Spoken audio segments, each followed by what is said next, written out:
CA है या CA है या और कोई इससे रिलेटेड कॉमर्स से या बिजनेस से एडमिनिस्ट्रेशन से रिलेटेड कोई फील्ड है, दोनों में बेटा ये स्टैटिस्टिक्स का यानी जो हम अभी पढ़ रहे हैं ना परमुटेशंस कॉम्बिनेशन, ये मस्ट है, यानी ये होगा। और अगर आपके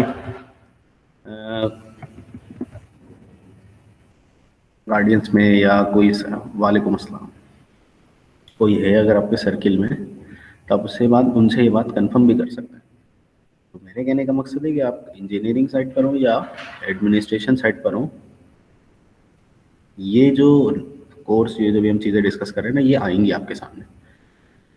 अच्छा, वो स्टूडेंट जो यहाँ इतनी तवज्जो नहीं दे पाते या कॉन्सेप्ट सही तरह क्लियर नहीं होते, उनको वहाँ प्रॉब्लम फेस होती है, क्योंकि वहाँ पूरा एज एक सेमेस्टर में उस पूरा एक सब्जेक्ट होता है ये।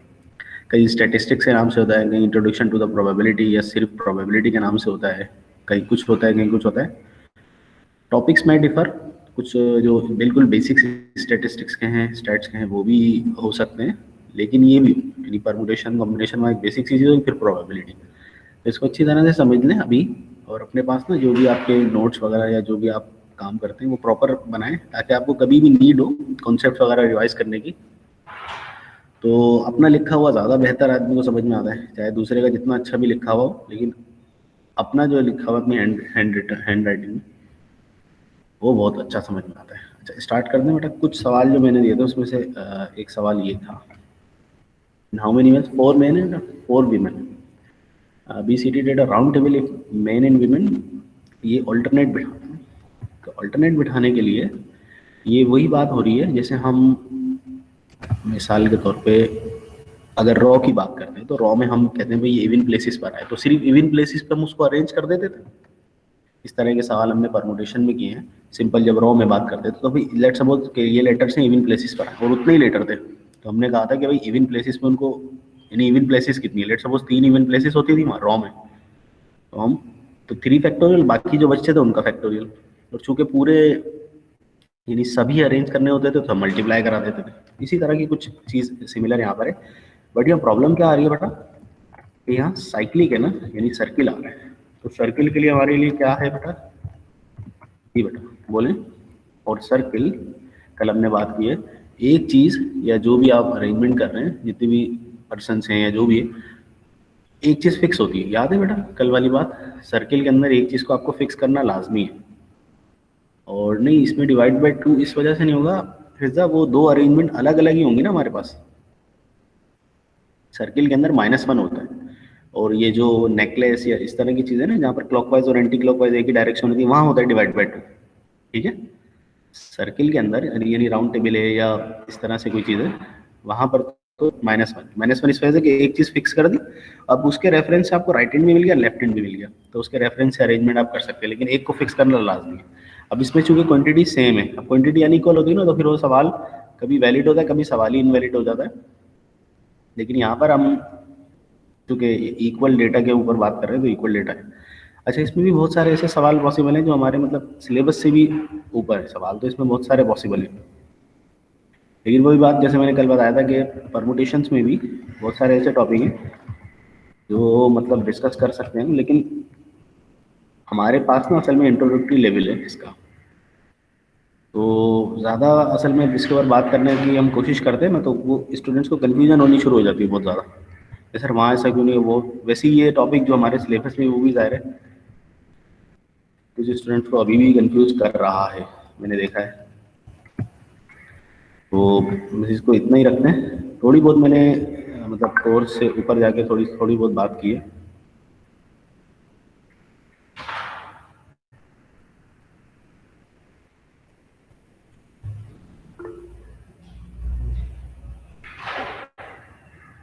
कोई मसला नहीं है, एक ही बात है, एक ही बात है। आप असल में क्वांटिटी सेम है ना, किसी एक में से भी माइनस कर दें, समी मल्टीप्लाई हो रहा है ना असल में, तो आप पहले वाले में से माइनस करें या दूसरे वाले में से, बात तो वही है ना। यानी 4 फैक्टोरियल इंटू 3 फैक्टोरियल या 3 फैक्टोरियल इंटू 4 फैक्टोरियल, एक ही बात है ना। लेकिन किसी एक में से माइनस होगा, वजह यह है कि सारे एट एक ही राउंड टेबल पर है ना, यानी एक ही टेबल पर है सारे। हाँ, अगर डिफरेंट टेबल होती, जैसे हमारे पास एक को सवाल है, डिफरेंट टेबल होती तो एक को अलग अरेंज करवाते, दूसरे को अलग अरेंज करवाते, यानी दोनों में से फिर -1 होता, राइट।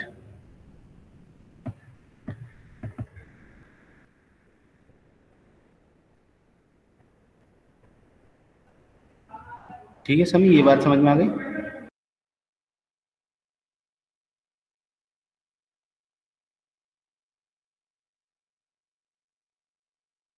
अब ये है मेरे पास टोटल, इसमें जो काउंटिंग है मेरे पास 6 हो गई और आर की वैल्यू 2 हो गई, राइट।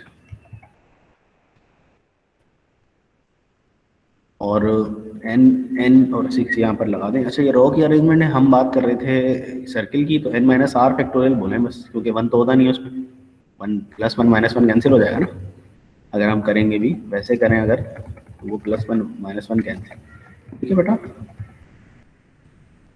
हाँ, ये तो है टुगेदर ना, अब नॉट टुगेदर या सेपरेटेड के लिए क्या करेंगे बेटा, टोटल अरेंजमेंट जितनी भी है उसमें सेपरेटेड भी हैं और नेक्स्ट टू ईच अदर भी है, तो उसमें से अगर हम टोटल में से अगर next to each other minus कर दें, जैसे हम वहाँ करते थे नॉट कंजिक्यूटिव, तो आ जाएगी बेटा बात, है ना। सेकेंड जो कंडीशन है सेपरेटेड, भाई ये जो 48 टोटल हमारे पास आए हैं अरेंजमेंट्स, उसमें से टोटल में से आप ये माइनस कर दें। ठीक है बेटा, पुरानी लॉजिक है हमारी परमुटेशन वाली है, राइट। टोटल में से आप जो भी आपके नेक्स्ट टू ईच अदर हैं वो काउंटिंग माइनस कर दें। क्लियर बेटा।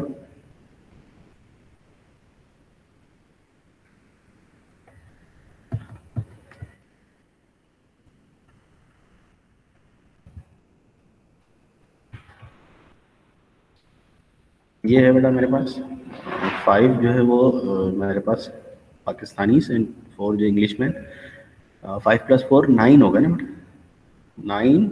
और उसमें से अगर मैं एक कम करूँगा सर्किल की वजह से, यानी सर्कुलर अरेंजमेंट की वजह से, तो राउंड टेबल है ना, सर्किल के सेंस में आएगा, तो एक कम, 8 फैक्टोरियल आ गया मेरा आंसर। ठीक है, 8 फैक्टोरियल कैलकुलेट करके इसका आंसर लिख देंगे,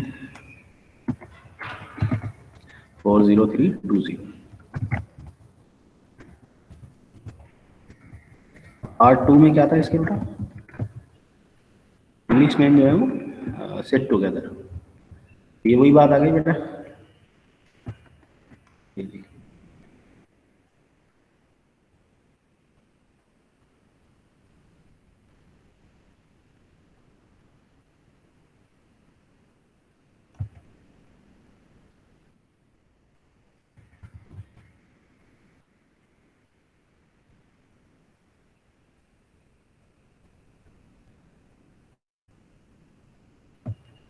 ठीक है, अच्छा ये मेरे पास टोटल काउंटिंग बेटा 5 + 4 यानी 9 ना, तो 9 में से एक कम करना पड़ेगा हमें, ताकि सर्कुलर अरेंजमेंट की कंडीशन हो जाए फुलफिल। अच्छा, तो ये तो आ गए, इसमें कोई रिस्ट्रिक्शन नहीं, कोई कहीं भी बैठे। अब क्या है बेटा, ये कंजिक्यूटिव वाली कंडीशन है सेट टुगेदर, इसमें हम क्या करते हैं बेटा, एन और आर, तो एन की वैल्यू यहाँ कितनी है, आर की वैल्यू कितनी है बेटा बताइए। एन टोटल है और आर जो हमारा वो जो ग्रुप टुगेदर है, एन की वैल्यू आर की वैल्यू क्या क्या होगी बेटा, जरा आप लोग बताएं। मेरा ख्याल है ये अभी अभी किया है सवाल। यस बेटा, एन की वैल्यू आर की वैल्यू बताइएगा, इसमें क्या क्या है। एन 9 है, राइट, और आर की वैल्यू 4 है। ठीक है बेटा, क्योंकि इंग्लिश में 4 है ना। अच्छा, 9 - 4 + 1। अच्छा, इसमें फिर आप एक काम ये कर सकते हैं कि ये आप, अब आपको ज़ाहिर है समझ में आ गया है कि ये हो क्या रहा है, तो आप डायरेक्ट 9 - 4 और ये भी लिख सकते हैं। ठीक है बेटा, यानी मैं अगर इस अरेंजमेंट की बात करूँ, n - r + 1 factorial r factorial होता है उसमें, तो डायरेक्ट आप n - r factorial into r factorial भी लिख दें, अगर आपको इस बात समझ में आ गई। नहीं तो फिर रॉ की तरह ही कर लें, जिस तरह आपको इजी लगे।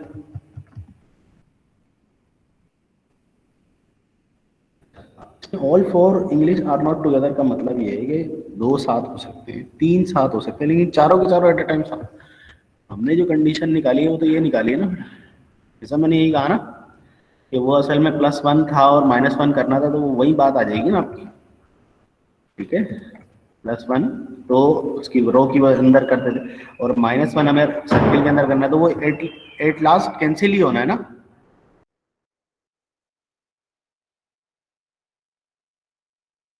सही है, तो वो एट लास्ट हमें कैंसिल ही करना है, तो आप डायरेक्ट भी लिख सकते हो कि रॉ में अरेंजमेंट करना है तो n - r + 1 factorial into r factorial, और अगर सर्कुलर परमुटेशन है तो n - r factorial into r factorial, यानी ज़ाहिर है उसमें +1 कैंसिल हो जाएगा ना।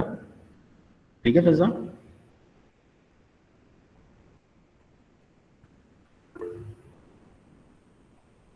तो ये इस तरह से भी मतलब आप देख सकते हैं अगर आप कर देखें।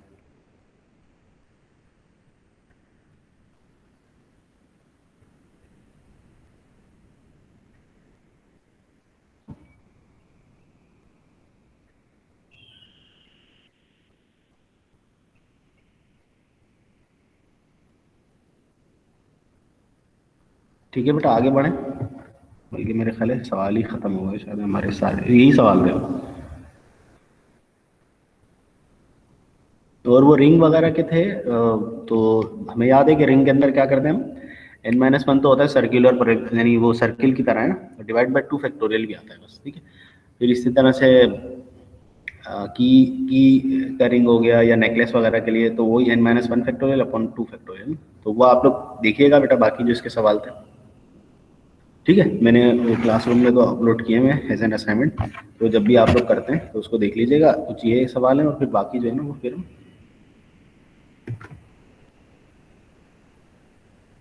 या मैं बता दूं, क्या कहते हैं आप लोग?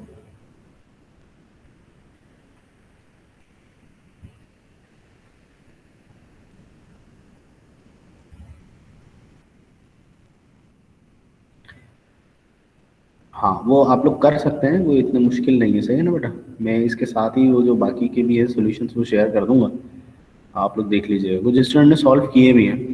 बाकी बाकी जो है ना इसके साथ और भी मैंने कोई 4-5 सवाल दिए थे वही डायरेक्ट ही थे, यानी सर्क्यूलर है तो बस -1, और अगर ऐसे जैसे आ जाते हैं कि आर टुगेदर या नॉट टुगेदर, तो उसमें से ये वाली logic n-r+1 factorial r factorial वाली, और अगर नेकलेस या गार्लैंड या कीज करेंगे आ जाता है। ये कॉमन वर्ड्स हैं, असल में आमतौर से यही वर्ड्स यूज होते हैं, जिसमें बस क्लॉकवाइज और एंटी क्लॉकवाइज डायरेक्शन में एक लिया जाता है, तो वहाँ 2 फैक्टोरियल से डिवाइड, ठीक है ना बेटा। अच्छा, हम स्टार्ट करते हैं।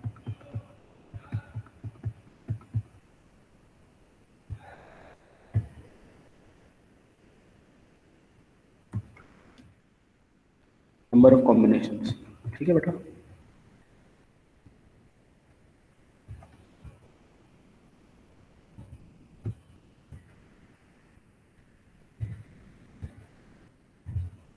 समझ लीजिए कि ये, अच्छा ये टॉपिक इतना ज़्यादा टाइम नहीं लेगा, क्योंकि इसमें जो है ना फार्मूला बहुत, मतलब questions are exactly formula based. जैसे परमुटेशन में आपको वो फार्मूला बस कहीं कहीं नज़र आया ना, हर जगह नज़र नहीं आया, यहाँ उलट है, तकरीबन जगहों पर फार्मूला बेस्ड ही क्वेश्चंस होंगे, यानी जितने भी आप क्वेश्चंस करेंगे नॉर्मली वहाँ फार्मूला ही अप्लाई करो। ये इन क्वेश्चंस की एक यूनिक बात है, ये कॉम्बिनेशंस में फार्मूला बेस्ड ही क्वेश्चंस होते हैं नॉर्मली। बाकी कभी कभी कॉम्बिनेशन के अंदर भी अरेंजमेंट करना पड़ जाती है, तो फिर वहाँ तो परमुटेशन यानी फैक्टोरियल वगैरह आ जाते हैं। फैक्टोरियल तो इसमें भी है, लेकिन एक जो हमारा वो आइडिया ना कि ए बी एक गाड़ी की डिफरेंट नंबर प्लेट है, बी ए गाड़ी की डिफरेंट नंबर प्लेट है, तो वो वाला जो आइडिया होता है ना हमारा, उसके हिसाब से मैं बात कर रहा हूँ, राइट। स्टार्ट करते हैं, ठीक है। अगर मैं फ़र्क करना चाहूँ और इसको वन वर्ड डेफिनेशन देना चाहूँ, फिर अभी हम थोड़ा सा फ़र्क भी देखेंगे परमुटेशन कॉम्बिनेशन में, क्योंकि अक्सर जो है ना स्टूडेंट्स पढ़ने के बाद, इन दोनों को परमुटेशन और कॉम्बिनेशन को पढ़ने के बाद यही कंफ्यूज रहते हैं, जो मैंने देखा है कि उनको ये फ़र्क ही नहीं पता लग रहा होता कि परमुटेशन क्या है और कॉम्बिनेशन क्या है, इन दोनों में फ़र्क, मतलब बेसिक डिफरेंस क्या है। तो बेसिक डिफरेंस हमें पता होना, मतलब कॉन्सेप्चुअली क्लियर होना बहुत ज़रूरी है, वरना हम कन्फ्यूज ही रहेंगे। तो बेटा असल में अगर हम कॉम्बिनेशन की बात करें, तो कॉम्बिनेशन को अगर हम वन वर्ड डेफिनेशन दें, तो कॉम्बिनेशन मीन ग्रुप। और ग्रुप में किस किस लिहाज से कह रहा हूँ, तो कॉम्बिनेशन यानी ग्रुप क्या क्या होता है असल में। जैसे लेट्स सपोज मैं कहता हूँ भाई एक जो है क्लास है, तो उस क्लास के अंदर कोई स्टूडेंट कैसे भी बैठ जाए, तो क्या हम ये कहेंगे कि जैसे फॉर एग्जांपल एक स्टूडेंट फर्स्ट रो में बैठा और एक लास्ट रो में, और उनकी पोजीशन को मैं इंटरचेंज कर देता हूँ, लास्ट वाली रो के स्टूडेंट को बोलता हूँ भाई आप फर्स्ट रो पे आ जाओ, फर्स्ट रो में जो बैठा उसको मैं कहता हूँ भाई लास्ट रो में चले जाओ, तो क्या कोई नई क्लास फॉर्म हो जाएगी? जी बेटा, देखिए चीज़ें अभी मैं सिर्फ कॉन्सेप्चुअली बात कर रहा हूँ, तो कॉन्सेप्ट जितना अच्छा होगा ना आपका, सवाल उतना ही, नहीं है वो तो क्लास तो वही रहेगी। इसी तरह से जैसे ट्रूप्स है ना, सोल्जर्स के ट्रूप्स हैं, लेट सपोज उन्होंने 50 सोल्जर्स का एक ग्रुप बनाया है, उस ट्रुप के अंदर मतलब एक कैंप में वो सारे हैं, तो क्या उनको मैं कहूँ कि भाई आप यहाँ बैठ जाओ और आप यहाँ बैठ जाओ, तो उनकी यानी पोजीशन इंटरचेंज करने से वो ट्रुप तो चेंज नहीं हो जाएगा ना, ट्रुप तो वहीं रहेगा। ये बात है ग्रुप की, यानी ग्रुप हम इस इन सेंस कह रहे हैं कि ऑर्डर डज नॉट मैटर, या जैसे मिसाल के तौर पे हमारे पास जैसे हमारी अक्सर हमारे यहाँ पर मतलब गवर्नमेंट ऑफ पाकिस्तान के अंदर कमेटीज फॉर्म होती है ना, कि भाई इस काम के लिए कमेटी बना दी, इस काम, मिसाल के तौर पे हमारे पास एक कमेटी में मेंबर है 5। अब उन 5 में से अगर आप अरेंजमेंट करते हैं, यानी कोई किसी को कहीं बिठाते हैं, किसी को कहीं बिठाते हैं, तो क्या वो नई कमेटी बन जाएगी? नहीं, वो तो कमेटी तो वही रहेगी। ये मतलब है ग्रुप का, यानी order does not matter. Order does not matter क्या मतलब? जितने भी आप मतलब सिलेक्शन कर रहे हैं, जो भी कर रहे हैं, उसके अंदर अगर आप अरेंजमेंट करते हैं ना, तो उससे कोई फर्क नहीं पड़ता। जैसे मैं और मिसाल दूं आपको, ट्रायंगल है बेटा, ट्रायंगल की 3 वर्टिसेस हैं। तो इन 3 वर्टिसेस को अगर आप किसी भी तरीके से ज्वाइन करें, किसी भी तरीके, यानी मैंने ए को बी से ज्वाइन किया, फिर बी को सी से कर दिया, फिर ए से कर दिया। अब मैं पहले बी को सी से कर दूं, फिर ए से करता हूँ, या मैं पहले जो है ना सी को ए से करता हूँ, फिर बी से करता हूँ। तो किसी भी ऑर्डर में आप ज्वाइन करें, ट्राइंगल तो एक ही फॉर्म होगा ना बेटा। Isn't it? है ना? तो ये जो बातें हैं ना, ये वो बातें हैं जो परमुटेशन को और कॉम्बिनेशन को अलग करती है, तो इनको ध्यान में रखना है। अच्छा, मैं परमुटेशन में मिसाल दूं आपको। परमुटेशन में अगर मैं वहां बात करता, ए बी एक नंबर प्लेट है, तो बी एक डिफरेंट नंबर प्लेट होती थी, ठीक है। अच्छा, और मैं अगर यहाँ बात करूं, तो यहाँ पर मिसाल के तौर पे एक टीम है ए और एक टीम है बी। टीम ए बी के साथ खेले या टीम बी ए के साथ खेले, एक ही बात हुई ना। समझ में आई बेटा? टीम ए यानी ग्रुप से मुराद मेरी क्या है, ग्रुप किस कंडीशन में या किस जो है ना हिसाब से हम बात कर रहे हैं कि ग्रुप क्या है। तो ग्रुप का मतलब सिंपल है, ऑर्डर डज नॉट मैटर, यानी आप ए बी ये लिखें, एक ही बात है। सही है बेटा? ओके। ट्रायंगल इसकी एग्जांपल है, कमेटी इसकी एग्जांपल है, ट्रूप्स हो गई, पार्टी हो गई, क्लासरूम हो गई, वगैरह वगैरह, ये सब इसकी एग्जांपल है कि भाई आप ग्रुप फॉर्म कर रहे हैं। और ग्रुप का मेन में जो फर्क करता है, ये कॉन्सेप्चुअल बात असल में बहुत क्लियर होना जरूरी है, वरना आप ऐसी ऐसी कॉन्सेप्चुअल मिस्टेक कर रहे होगे ना कि आप तस्वुर में भी नहीं होगा कि क्या मिस्टेक कर दी मैंने। ऐसा ऐसा कॉन्सेप्ट बनेंगे बेटा, जरूरी नहीं है कि एक ही बार में सारे कॉन्सेप्ट क्लियर हो जाए। मे बी पॉसिबल, ऐसे मैंने कोशिश की है इसको क्लियर करने की काफ़ी हद तक, लेकिन अभी भी मे बी पॉसिबल के जो है ना आपका कॉन्सेप्ट सही तरह एक क्लास में ना बने, तो आहिस्ता आहिस्ता बन जाएगा, तो इसमें टेंशन वाली बात नहीं है। मैंने शायद, मैं पता नहीं, शायद क्लास में, इस क्लास में बताया नहीं, हमारे यहाँ एक प्रोफेसर हैं, he is PhD in statistics, काफ़ी टाइम बाहर भी हो रहे हैं, अक्सर वो बाहर के किस्से भी सुनाते थे अपने। तो न्यूयॉर्क का एक रेस्टोरेंट में बता रहे कि नहीं, मैंने जो ना वो टेबल पे रेस्टोरेंट में चूहा देखा। बोले हम, अब हमारे यहाँ पर तो मतलब एक टेबल पे कोई चूहा वगैरह आ जाए तो बोले वहाँ पर तो एक कॉमन सी बात थी। मैंने कहा भाई हमारे लिए तो इतनी इतनी हैज़र्ड बात है। बहरहाल वो ये कह रहे, उन्हें उनका ये कहना था कि भाई मेरे पास भी आज मतलब even he is PhD in statistics, और कब पता नहीं कितने साल तो उनको हो गए। यानी he was retired as a pro VC, यानी उसके बाद उनको वाइस चांसलर ही बनना था पुणे यूनिवर्सिटी का, रिटायर हो गया, इतनी उम्र थी उनकी। वो उनका ये कहना था कि मैं भी कभी कभी स्टैटिस्टिक्स के सवालों में गलती कर जाता हूँ। अच्छा, इसका मतलब ये नहीं है कि उनकी एक्सपर्टीज पे आप कोई शक करें, उसका मतलब ये है कि स्टैटिस्टिक्स है ही इतनी मतलब अनसर्टेनिटी वाला टॉपिक कि आप या तो डेटा सही नहीं समझ पाए, या डेटा कलेक्शन में आपने गड़बड़ कर दी, गलती कर दी, मतलब इस तरह की बात। ठीक है, तो इट इज़ पॉसिबल ऐसा हो। स्टैटिस्टिक्स टॉपिक ही ऐसा है कि इसमें जो है ना ज़रूरी नहीं है कि आप पूरी तरह से सवाल को सही तरह से समझें। इट इज़ पॉसिबल, ये ध्यान में रखिए। तो ज़ाहिर एक PhD बंदा जिसके ज़ाहिर एक वर्थ होती है और उसकी रिसर्च होती है किसी भी स्पेसिफिक डोमेन में, लेकिन उनके ये कमेंट्स हैं इस स्टैटिस्टिक्स से रिलेटेड, तो ज़ाहिर हम तो अभी इंट्रोडक्टरी लेवल पर है ना, पहली बार हमने टॉपिक्स देखें, तो कोई ऐसा मसला नहीं बेटा, कॉन्सेप्ट बनते हैं, है ना। और ज़ाहिर है जब फर्स्ट टाइम आप किसी टॉपिक को देखते हैं तो बहुत ज़्यादा जल्दबाजी मेरे ख्याल से नहीं करनी चाहिए, आहिस्ता आहिस्ता आपको आगे बढ़ना चाहिए, ताकि सारी जो चीज़ें वो बिल्कुल प्रॉपर मैनर में आपको समझ में आए, क्लियर हो। तो ये बात तो समझ में आ गई बेटा, ऑर्डर डज नॉट मैटर वाली बात तो किसी को कंफ्यूज नहीं कर रही, या किसी में इसको तो कोई मसला नहीं है। ऑर्डर डज नॉट मैटर का क्या मतलब है? Yes class. जी बेटा, मुझे कंफर्म कर दें, ऑर्डर डज नॉट मैटर का मतलब यहाँ पर क्या है और इसको हम किस सेंस में ले रहे हैं। एग्जाम्पल दे देता हूँ मैं। यस बेटा, आप लोग क्लास में ही है ना। ऑर्डर डज नॉट मैटर, इसका क्या मतलब है, ये बात समझ में आ गई ना। और परमुटेशन में हम ऐसे देखते हैं, ए बी एक डिफरेंट नंबर प्लेट है और बी एक डिफरेंट नंबर प्लेट है। जी बेटा, और भी स्टूडेंट्स हैं बेटा क्लास में? हाँ, different combinations are possible, yes. और भी स्टूडेंट है बेटा? एहतिशाम, अरवा, अशर, बरीरा, हमजा अदनान, कमाल कामरान, किंजा, लाइबा, लीज़ा, मारिया शेख। मारिया क्लास में है बेटा? मारिया शेख, मिशाल, मोहम्मद अहमद, मोहम्मद इब्राहिम, मोहम्मद नुसैब, मोहम्मद शहाब, मईशा, नक्काश, रूज़ैन, शुएबुद्दीन, विशाल। मारिया, आप बेटा क्लास में नहीं? मारिया, सैयद अब्दुल नाफिर।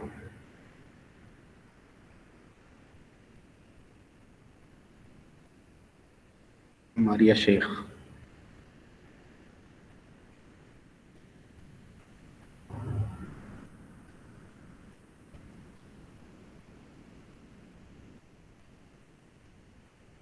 रूज़ैन,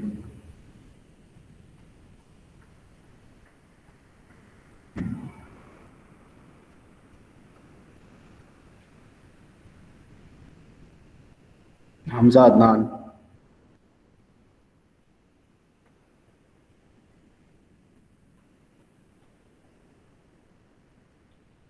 हमजा। ये वाला ये समझ में आ गया जो मैंने कॉन्सेप्ट डिस्कस किया है, ये समझा?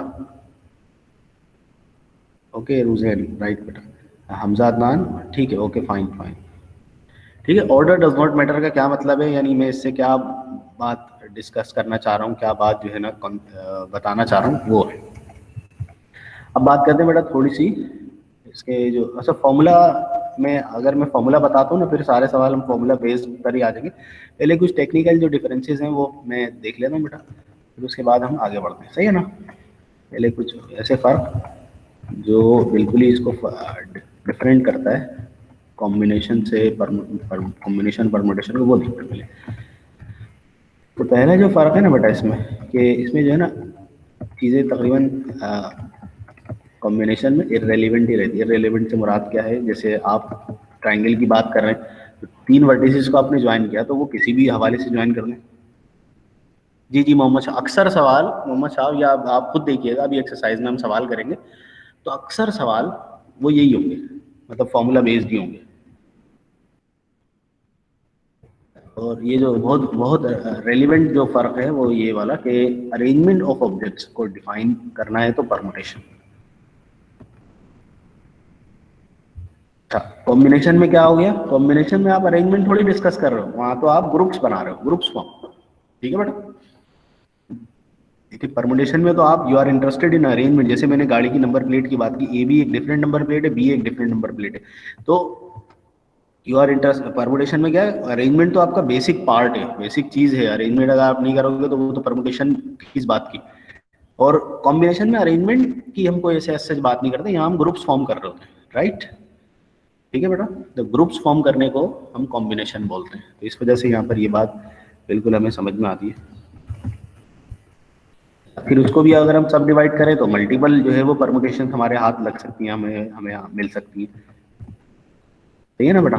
और इसमें क्या है, जैसे मैं मिसाल दूं, ये सिंगल परमुटेशन से क्या मुराद है, सिंगल कॉम्बिनेशन, जैसे मिसाल के तो तीन वर्टिसेस से हमने ट्रायंगल बना लिया तो वो ट्रायंगल तो एक ही रहेगा ना बेटा। ये मतलब इस ये जो ये लिखा है ना, from a single permutation only a single combination can be drive, इसका मतलब क्या है, जैसे तीन ट्रायंगल, तीन वर्टिसेस को मैंने मिलाया बेटा, एक ट्रायंगल बना, उस एक ट्रायंगल को आप देखिए, अब किसी भी फॉर्म में किसी भी ऑर्डर में वर्टिसेस को ज्वाइन करें, ट्रायंगल तो एक ही बनना है ना, ये मतलब है इसका। अच्छा यहाँ आ जाए, उन तीन वर्टिसेस को अगर मैं ज्वाइन करना चाहूँ तो मेरे पास कितना आंसर होगा बेटा, 3 फैक्टोरियल फॉर्म में आंसर आएगा, यानी 3 फैक्टोरियल वेज होंगे उसको अरेंज करने के लिए, याद है। परमुटेशन में अगर n डिफरेंट थिंग्स हैं तो can be arrange in n factorial veg. तो अगर वर्टिस में ट्रायंगल की से एग्जांपल दे रहा हूँ, अभी मैंने समझाया ट्रायंगल को, ट्रायंगल की तीन वर्टिसेस को अगर मैं अरेंज करने पर आऊँ तो तीन वर्टिसेस है, तीनों डिफरेंट है तो 3 फैक्टोरियल में अरेंज होंगी, समझ में आ रही है बात। ये फर्क बेटा, ये तीसरा वाला समझ में आया ना, permutation can be drive from single combination, है ना। तो ये वही बात है, ट्रायंगल में मैंने एग्जांपल दी तो ट्रायंगल के हिसाब से मैं बात कर रहा हूँ कि ये इस तरह से है।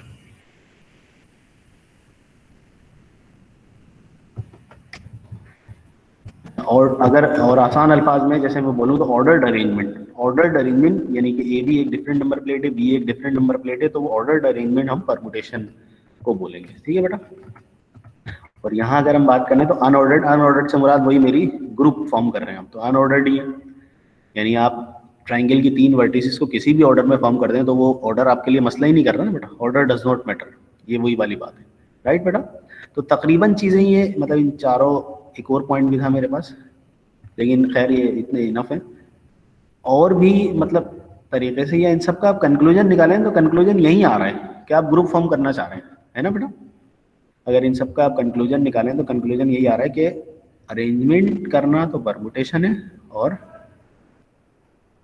अगर आप अरेंजमेंट जैसे नहीं करना चाहते तो अरेंजमेंट के अलावा फॉर्म कर रहे हैं तो फिर वो कॉम्बिनेशन में आएगा, ठीक है बेटा। अच्छा कैलकुलेटर के अंदर बेटा आप जरा बटन तलाश कर लें, एन कॉम्बिनेशन आर का, शिफ्ट के साथ ये बेटा बटन होगा आपके पास एन कॉम्बिनेशन आर का, ये ज़रा देखिएगा जो भी आपके पास कैलकुलेटर है, इसके अलावा भी है तो ज़रा तलाश कर लें। शिफ्ट के साथ ये बटन प्रेस कीजिएगा, एन कॉम्बिनेशन आर, देखिए कैलकुलेटर में आपके पास आ रहा है बेटा N combination are.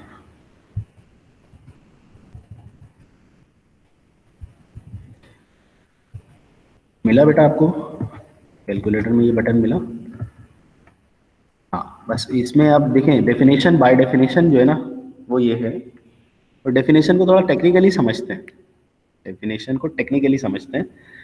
N combination are इस ये डिफरेंट वेज है बेटा, अलग अलग मैथमेटिशियंस अलग अलग तरीके से लिखते हैं। एन कॉम्बिनेशन ऐसे लिखा जाता है, एन कॉम्बिनेशन ऐसे दो ब्रैकेट्स बना के एन और आर लिख दिया जाता है, एन कॉम्बिनेशन आर ऐसे लिखा जाता है, ऐसे लिखा जाता है ऐसे, और मतलब डिफरेंट ऑथर्स हैं जो अलग अलग लिखते हैं, आप कैसे भी लिख दो उसका कोई मसला नहीं है। हम ज़्यादातर ये वाला यूज़ करेंगे ताकि बस ब्रैकेट्स से ही हमारा काम हो जाए, बाकी आप जिस तरह चाहें आप इसको लिखें, कोई रिस्ट्रिक्शन नहीं है। All the ways to write combination is correct, all the ways are correct. By definition बेटा डेफिनेशन ये है n factorial over r factorial और एन माइनस आर फैक्टोरियल। अच्छा परमुटेशन में क्या होता था बेटा, किसी को याद है? अगर हम परमुटेशन की बात करते हैं तो परमुटेशन में क्या होता था बेटा?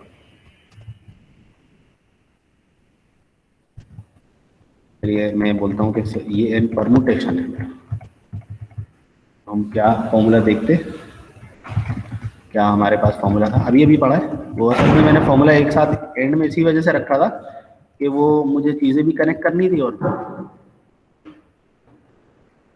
N factorial upon n minus r factorial होता था बेटा, सही है यही होता था। Areeba Areeba right right, Areeba Fatima correct formula, n factorial upon n minus r. अच्छा अब मुझे, मैं स्टूडेंट से ये कहूँगा, मैं तो बता ही दूंगा, मैं स्टूडेंट से ये एक्सपेक्ट कर रहा हूँ, स्टूडेंट्स को 1-2 मिनट आप ले सकते हैं। ये एक फॉर्मूला है बेटा कॉम्बिनेशन का, ये फॉर्मूला है दिस वन कॉम्बिनेशन का, और ये फॉर्मूला है परमुटेशन का। मुझे टेक्निकली ये नहीं कि सर यहाँ आर फैक्टोरियल डिवाइड, टेक्निकली फर्क बताइए कि सर मेरे हिसाब से ये आर फैक्टोरियल ये काम कर रहा है यहाँ पर डिवाइड में, और यहाँ डिवाइड में नहीं है, टेक्निकली बताइएगा बेटा, जो आपकी लॉजिक अंडरस्टैंडिंग है फॉर्मूले के हिसाब से कि सर यहाँ जो आर फैक्टोरियल आ रहा है ना इसका ये काम है डिवाइड में, और इसका यहाँ नहीं आ रहा तो इसका ये काम है। नंबर ऑफ अरेंजमेंट पे सर थोड़ा सा एक्सप्लेन करने की कोशिश करो, आप करीब करीब वो पहुंच गए हो, लेकिन ये आर फैक्टोरियल डिवाइड मल्टीप्लाई में क्यों नहीं लिख दिया हमने, डिवाइड में ही क्यों आया बेटा पिज्जा, थोड़ा सा एक्सप्लेन करो बेटा, you are nearest to to to the answer, ठीक है सर। या और कोई स्टूडेंट बेटा? नहीं आप नियरेस्ट हो बेटा, मैंने कहा ना। चलो और कोई स्टूडेंट बेटा, ये जो डिवाइड में आ रहा है ना, डिवाइड में आने का क्या मतलब? जी जी शहाफ राइट। एहतिशाम आप बताइए, किन्जा बेटा आप बताओ, एंड अरवा, मईशा, रूजैन बेटा आप जो सही गलत वो फैसला हो जाएगा, उसकी टेंशन नहीं लें आप लोग। हाँ मैं समझा देता हूँ कोई मसला नहीं, अभी समझ। नकाश आप बताइए, किन्जा क्लास में है ना बेटा, किन्जा आप बताइए।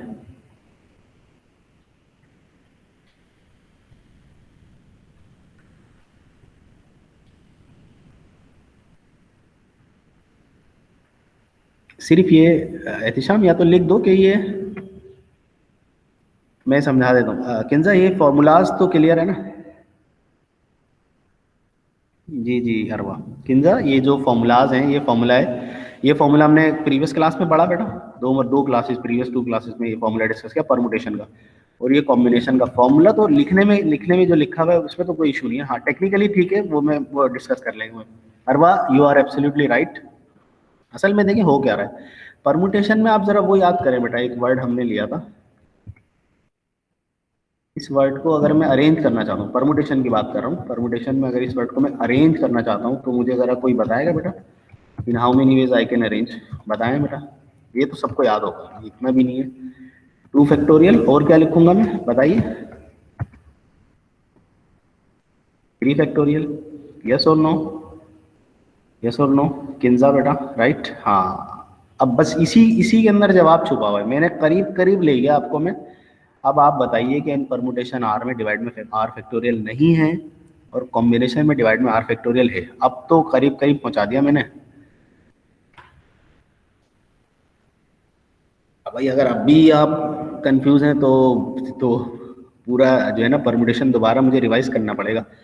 देखें बात यही है, जी जी फिजा, दैट्स अ पॉइंट। देखें आर जो एलिमेंट्स है ना, आर एलिमेंट, आप r element at a time pick कर रहे हो, यानी इसमें क्या, तो देखें कॉम्बिनेशन में बात क्या हो रही है, एन टोटल एलिमेंट्स है टोटल, ठीक है? और आप उसमें से कितने एलिमेंट्स के ग्रुप बनाना चाह रहे हो? आर एलिमेंट्स के। जैसे मैं मिसाल दूं आपके पास, 12 पॉइंट्स है, 12 पॉइंट है जिसको हम एज अ वर्टिसेस यूज करेंगे, ट्रायंगल को बनाने के लिए हम vertices as a vertices use करेंगे, ठीक है? और हर ट्रायंगल को फॉर्म करने के लिए 3 पॉइंट चाहिए।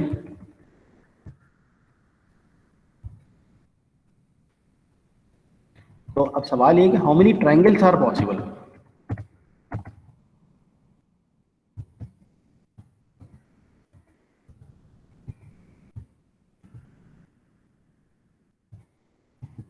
12 में से आपको कितने कितने एलिमेंट्स के ग्रुप बनाने? 3 3 के ग्रुप बनाने हैं। तो टोटल 12 हैं एलिमेंट्स, यानी पॉइंट्स जो हमारे यहाँ पर वर्टिसेस के सेंस में यूज हो रहे हैं। और एक ट्रायंगल को फॉर्म करने के लिए कितने पॉइंट्स रिक्वायर्ड है? 3। तो टोटल 12 में से आप 3 3 एलिमेंट्स के, यानी 3 3 वर्टिसेस के कितने ग्रुप बना सकते हैं? और ग्रुप से यहाँ क्या मुराद है? ट्रायंगल, ये बात हो रही है। तो टोटल n एलिमेंट्स हैं, take it r at a time, यानी r एलिमेंट्स के कितने ग्रुप बन जाएंगे टोटल इनमें से, ठीक है? अब आप मुझे बताइए कि हम पहले ही बात कर चुके हैं, ऑर्डर डज नॉट मैटर, जितने भी आपने लिए एलिमेंट्स, ऑर्डर उसमें मैटर करेगा ही नहीं, यानी क्योंकि वो तो ग्रुप है ना। जैसे मैंने क्लासरूम की एग्जाम्पल दी, कमेटी की एग्जाम्पल दी, ट्रुप्स की एग्जाम्पल दी, पार्टी फॉर्म करनी है वगैरह वगैरह। जब आपने आर एलिमेंट्स पिक कर लिए बेटा, चूंकि अच्छा परमुटेशन क्या कहती है? परमुटेशन कहती है वो they can be arrange among themself. अच्छा ये जो वर्ड है बेटा, इसमें चूंकि 2 लेटर्स अलाइक हैं, तो वो 2 लेटर तो 6 फैक्टोरियल में ज़्यादा ज़्यादा हो रहे थे ना, तो उनको हमने डिवाइड में कम किया। यही बात यहाँ पर है कि जो आर एलिमेंट्स आपने ग्रुप टुगेदर किए, उन आर एलिमेंट्स को आपस में अरेंज होने नहीं देना, क्योंकि अगर आपस में अरेंज होगा तो वो तो परमुटेशन बन जाएगा ना। तो आर एलिमेंट्स जो आपने ग्रुप टुगेदर किए हैं, बेशक वो डिफरेंट है, लेकिन उनकी अरेंजमेंट हमारे लिए नया ग्रुप नहीं फॉर्म करेगी, ठीक है बेटा? इस वजह से ये हुआ है काम। आई बात समझ में बेटा? Is it clear? मैं ये बताना चाह रहा हूँ कि वो जो आर एलिमेंट्स आपने ग्रुप टुगेदर किए ना बेटा, आर एलिमेंट्स आपने, वो बेशक डिफरेंट है, लेकिन यहाँ चूंकि exclude repetition, is a right and excellent word for this, यानी इसको एक्सप्लेन कीजिए। देखें जो ग्रुप टुगेदर होगा ना बेटा, अब वो आपस में उस ग्रुप के अंदर अरेंज होते रहे, कोई मसला, कोई नई अरेंजमेंट या नया ग्रुप फॉर्म नहीं होगा। वही बात जैसे मैंने क्लास की गई थी कि क्लास में अगर 2 स्टूडेंट फर्स्ट रो से मैं उठा के यहाँ ले आऊँ लास्ट रो में, और लास्ट रो से फर्स्ट रो में ले जाऊँ, तो नई क्लास थोड़ी फॉर्म हो जाएगी, क्लास वही रहेगी। तो उसमें आप अरेंज करते रहे, उससे कोई फर्क ही नहीं पड़ेगा, क्लास एक ही रहेगी। इन दी सेम मैनर जब आपने कॉम्बिनेशन क्या करता है, कॉम्बिनेशन नंबर ऑफ ग्रुप्स निकाल के दे। अभी मैं और एक्सप्लेन करता हूँ एग्जांपल से, अभी मैं सिर्फ इसको कनेक्ट कर रहा था कि परमुटेशन कॉम्बिनेशन में फर्क क्या है। फॉर्मूला में जो टेक्निकल फर्क है बेटा, यहाँ पर डिवाइड में आर फैक्टोरियल नहीं होता, क्योंकि जो आपने ग्रुप टुगेदर किया ना, दे can be arrange among that group. अच्छा, एन कॉम्बिनेशन आर करता क्या है? जैसे मैंने बोला टोटल 12 हमारे पास पॉइंट्स हैं, और अच्छा लिखने का ये तरीका ना बेटा, मैं ऐसे लिखूँ जो भी ब्रैकेट्स बना दूँ, या कॉम्बिनेशन, इसको मैं ऐसे भी लिख सकता हूँ 12 कॉम्बिनेशन 3 लिखने का। अच्छा लिखने के तरीके से थोड़ा सा हमें फैमिलियर होना है, ठीक है बेटा? 12 कॉम्बिनेशन 3 ऐसे लिख दूँ, या सी और ऐसे सब स्क्रिप्ट में ऐसे ब्रैकेट बना के 12 कॉम्बिनेशन 3 ऐसे लिख दें। मतलब वो डिफरेंट वेज है लिखने के, आपको जो सही लगता है ना बस एक ही वो फॉलो करते रहो। ठीक है बेटा। अच्छा, अभी तक कितने हमने डिस्कशन की। अच्छा, इसमें बेसिक डिस्कशन ये था कि कॉम्बिनेशन और फॉर्मूले के फर्क, फॉर्मूले में टेक्निकली क्या फ़र्क है। वो तो लिखने में तो हमें नज़र आ रहा है कि भाई एक जगह आर फैक्टोरियल नहीं, एक जगह है। अब मुझे बताइएगा बेटा, अगर आप इसको कनेक्ट कर पा रहे हो परमुटेशन कॉम्बिनेशन दोनों को, तो और टेक्निकली अगर आप इसका फर्क फॉर्मूले से समझ पा रहे हो, तो मुझे बात यस कंफर्म कर दें, फिर मैं आगे बढ़ता हूँ बेटा। और अगर कोई सवाल है तो पूछ लें। यस बेटा। किंजा आप भी बताइए, बाकी अरवा, रुजैन, एहतिशाम, बाकी सब स्टूडेंट बेटा मुझे अभी कंफर्म कर दें, जो फॉर्मूला है उस फॉर्मूले को टेक्निकली आप समझ गए हैं कि वो उसमें डिवाइड में आर फैक्टोरियल क्यों आ रहा है और कम परमुटेशन में क्यों नहीं आ रहा। ठीक है बेटा, तो ये चीज़ें क्लियर होनी चाहिए। देखें, ये है बहुत बेसिक सी चीज़, बहुत बेसिक चीज़ है, लेकिन मैं सच बताऊँ आपको कि अगर ये बेसिक ही क्लियर नहीं हुई ना, तो आगे एडवांस लेवल पर जाके आपको बहुत मसला होने वाला है। भाई हर चीज़ अपने यूनिट से उठती है ना, अब यूनिट में ही हमें मसला है तो फिर आगे कैसे बढ़ेंगे। चले फिर आगे हम इसके ऊपर और बातें करते हैं। मैं आपको कुछ एग्जांपल देता हूँ बेटा। अच्छा, एक काम जरा कैलकुलेटर से 6 कॉम्बिनेशन 1 निकालिएगा। मैं कुछ कॉम्बिनेशन आपके सामने लिख रहा हूँ और मैं आंसर भी लिख रहा हूँ, आप वेरीफाई करते रहिएगा कैलकुलेटर से। 6 कॉम्बिनेशन 1 का आंसर 6 आ रहा है क्या, आप खुद करेंगे, सारे स्टूडेंट्स अपने कैलकुलेटर में खुद करेंगे, तो मुझे कंफर्म करते रहेंगे।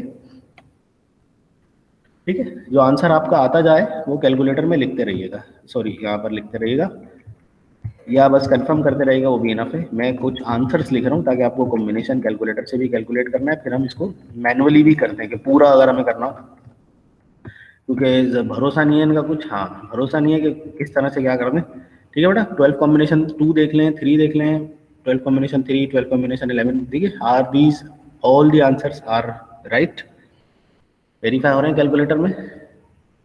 ठीक है। अच्छा, एक बात मुझे ज़रा कंफर्म कर दीजिए, आप कैलकुलेटर से कीजिएगा। अगर मैं किसी भी चीज़ का कॉम्बिनेशन जीरो से बना रहा हूँ, कॉम्बिनेशन जीरो से बनाने का टेक्निकली क्या मतलब है उसको तो भी देखते हैं। कैलकुलेटर से ज़रा वेरीफाई कीजिएगा बेटा, आंसर 1 ही आ रहा है।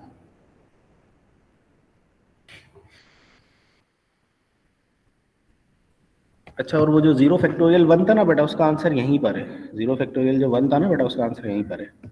वो हम करेंगे अभी, लेकिन अभी थोड़ा सा हम फॉर्मूले से फेमिलियर हो जाए ना, फिर करेंगे। फिजा मैंने ये कहा कि अगर आप किसी भी नंबर का, नॉन जीरो नंबर का, इंटीजर का कॉम्बिनेशन बनाते हैं जीरो से, कॉम्बिनेशन जीरो से बनाते हैं, तो उसका मतलब ये होता है कि आप जितने भी एलिमेंट्स आपके पास है उसमें से कुछ भी सिलेक्ट नहीं कर रहे, कुछ भी सिलेक्ट नहीं कर रहे। हाँ, कुछ भी सिलेक्ट नहीं करने का एक वे तो होगा ना, तो और एक ही वे है कि आप सिलेक्ट ना करें। सही है, राइट। टेक्निकली ऐसा है कि मेरे पास 12 पॉइंट से मैंने एक भी सिलेक्ट नहीं किया, तो एक वे है कि हाँ आप ना सिलेक्ट करें, तो 1 आ रहा है। ठीक है, तो अब जो है ना, अगर मैं कहीं भी आपको बोलूं कि कोई भी नॉन जीरो नंबर है और उसका कॉम्बिनेशन बनाना है जीरो से, तो आप डायरेक्ट कह देंगे कि सर इसका आंसर 1 है विदाउट कैलकुलेटिंग। और एक और चीज़ समझ लें बेटा, कि मेरे पास 12 पॉइंट थे, 12 के 12 मैंने ले लिए ग्रुप बनाने के लिए, तो एक ही ग्रुप बनेगा बेटा। तो इसको आसान कर लेता हूँ मैं, मेरे पास 3 पॉइंट से, आसान कर लेता हूँ मैं, 3 पॉइंट से आई हैड 3 पॉइंट, और 3 पॉइंट्स लेकर मुझे एक ट्रायंगल फॉर्म करना है, तो एक ही ट्रायंगल फॉर्म होगा बेटा, यानी एक ही ग्रुप बनेगा ना भाई। 3 पॉइंट से 3 के 3, और एक ग्रुप में आपको 3 एलिमेंट्स ही चाहिए, तो एक ही ग्रुप बनेगा, यानी एक ही ट्रायंगल बना। समझ में आती है ना बात बेटा, टेक्निकली बिल्कुल सही है। अगर आपके पास 3 पॉइंट्स थे और 3 पॉइंट्स का आपको एक ग्रुप बनाना, तो एक ही ग्रुप बनेगा। अब इसी तरह से n एलिमेंट्स हैं और n एलिमेंट्स का ही आपको ग्रुप फॉर्म करना है, तो एक ही ग्रुप बन सकता है बस, क्योंकि ग्रुप में आपस में तो अरेंजमेंट होगी नहीं। और यही सवाल बेटा अगर परमुटेशन में हम ले जाए ना, तो n elements can be arrange in n factorial veg. ये फर्क है दोनों में। ठीक है बेटा, दोनों में फर्क रखिएगा। ये चेक कर लिया बेटा सबने कैलकुलेटर से, कॉम्बिनेशन जीरो से ले रहे हैं तो आंसर क्या आएगा 1, और कॉम्बिनेशन इट सेल्फ नंबर का लेते हैं तो आंसर 1 आएगा। ठीक है, ये हो गई हमारी बात। अब थोड़ा कैलकुलेशन पर आते हैं। फॉर्मूला क्या था हमारा, यानी मैनुअल कैलकुलेशन पर आते हैं। ये हमारा फॉर्मूला था बेटा। लिखने के वेज डिफरेंट हैं, आपको जो पसंद आता है आप वो लिख लो। देखिएगा बेटा, यहाँ पर इसमें n कॉम्बिनेशन 1 में एन की वैल्यू 6 है, आर की वैल्यू 1 है, तो 6 फैक्टोरियल डिवाइड में 1 फैक्टोरियल और 6 माइनस 1 यानी कि 5 फैक्टोरियल। डायरेक्ट 5 भी लिख सकते थे, अभी हम नहीं लिख रहे, अभी हम पूरा ही लिख रहे हैं। आगे थोड़ा बढ़ेंगे तो 6 माइनस 1 डायरेक्ट 5 फैक्टोरियल लिख रहे होंगे। अच्छा, अब इसको सिंप्लीफिकेशन कैसे करना है बेटा, कोई बता सकता है? किसी की सजेशन है? सर इसको ऐसे सिंप्लीफाई करेंगे, तो मैनुअली बात कर रहा हूँ मैं, कैलकुलेटर से नहीं। मैनुअली अगर हमें करना चाहता हूँ तो कैसे इसको सिंप्लीफाई करूँ? पूरा 6 फैक्टोरियल तक ले जाऊँ बेटा, यानी 1 तक?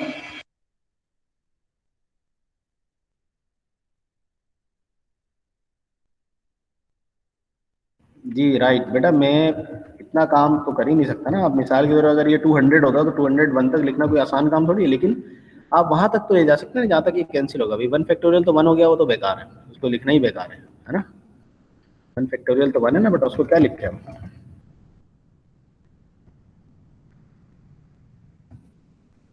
5 फैक्टोरियल कैंसिल हो गया, आंसर मेरा क्या आ रहा है? 6 आ रहा है, ठीक है। और इसको आप मैच भी कर सकते हो।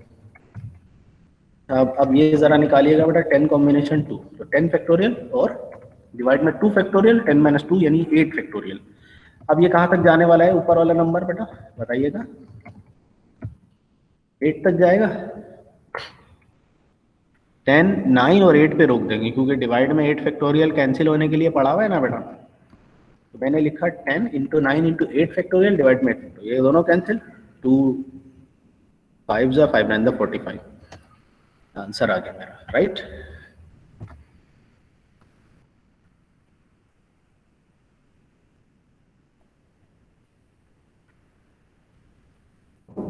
अच्छा, अब एक चीज असल में मुझे प्रॉपर्टी समझानी है, तो आप प्रॉपर्टी को जरा समझिएगा।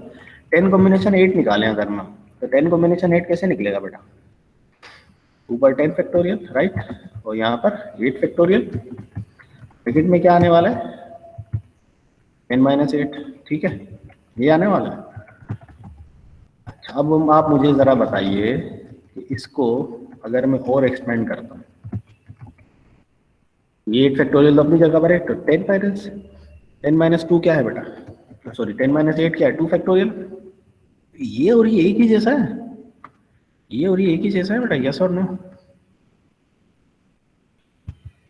आप जरा इन दोनों को देखें जरा, 10 9 8 बना, ये भी 10 9 और ये 2 है, तो ये तो अलग अलग थे, ये एक कैसे हो गए? 10 कॉम्बिनेशन 2, 10 कॉम्बिनेशन, ये एक कैसे हो गए?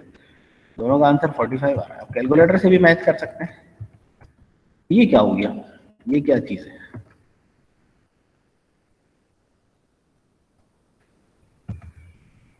असल में कॉम्बिनेशन की एक बहुत अहम और बहुत काम की प्रॉपर्टी है ये बेटा, जिसे हम प्रॉपर्टीज ऑफ कॉम्बिनेशन में डिस्कस करते हैं।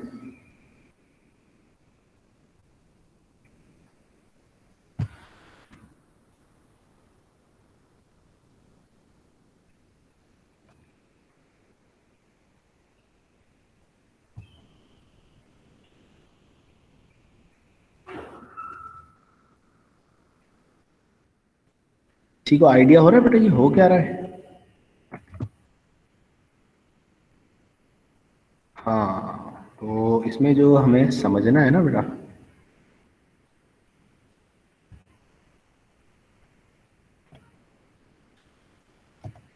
यानी हमारे समझने के लिए ना ये प्रॉपर्टी है।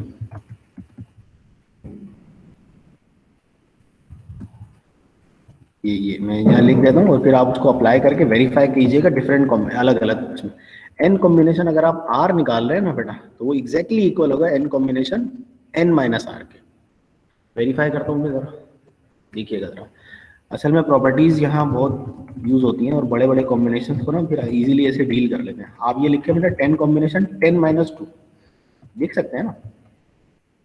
ये क्या बन रहा है बेटा? 10 कॉम्बिनेशन 8 ही बन रहा है ये, यस और नो? अगर इस हिसाब से मैं देखूं, क्योंकि असल में इसने क्या किया, यहाँ 2 आया या 8 आया, तो अब आप यहाँ 10 माइनस 2 करेंगे या 10 माइनस 8 करेंगे, तो डिनोमिनेटर दोनों का एक्जैक्टली सेम ही बन रहा है, 2 फैक्टोरियल 8 फैक्टोरियल, तो वो एक्जैक्टली सेम आ रहा है। तो 10 combination 2 is same as 10 combination 8। इसी से हमें समझ में आ गया। इसकी एक और एग्जाम्पल ले लें बेटा, आप लोग 5 का कॉम्बिनेशन बनाइए जरा 2 से, और 5 का कॉम्बिनेशन बनाइए 5 माइनस 2 यानी 3 से। जरा कीजिएगा कैलकुलेटर से, दोनों का आंसर 10 आ रहा है या नहीं आ रहा, कंफर्म कीजिए बेटा। पॉसिबल है, असल में फिजा नंबर ऑफ ग्रुप्स निकालने हैं, तो आप 10 टोटल मैं भी आपको एग्जांपल बताता हूँ बेटा, लॉजिकली पॉसिबल है। हाँ, ये असल में टेक्निकली जब सही आ रहा है ना, तो लॉजिक्स भी बिल्कुल काम करेंगे बेटा। आप ज़रा ये ज़रा कैलकुलेट करो कैलकुलेटर से, 10 कॉम्बिनेशन 5 कॉम्बिनेशन 2 5 कॉम्बिनेशन 3 दोनों 10 आ रहे हैं बेटा, यस और नो?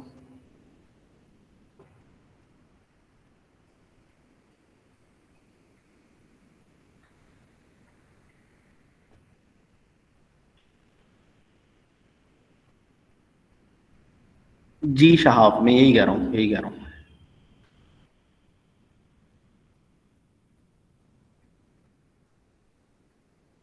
ये असल में समी, ये एक प्रॉपर्टी है कॉम्बिनेशन की कि अगर आप यानी 5 एलिमेंट्स आपके पास है, उसमें से दो दो के ग्रुप बना रहे हैं आप, या तीन तीन के ग्रुप बना रहे हैं, काउंटिंग जो है ना, नंबर ऑफ ग्रुप्स आपके पास यही फॉर्म होंगे, ये मतलब है इसका। एक एग्जांपल लेते हैं।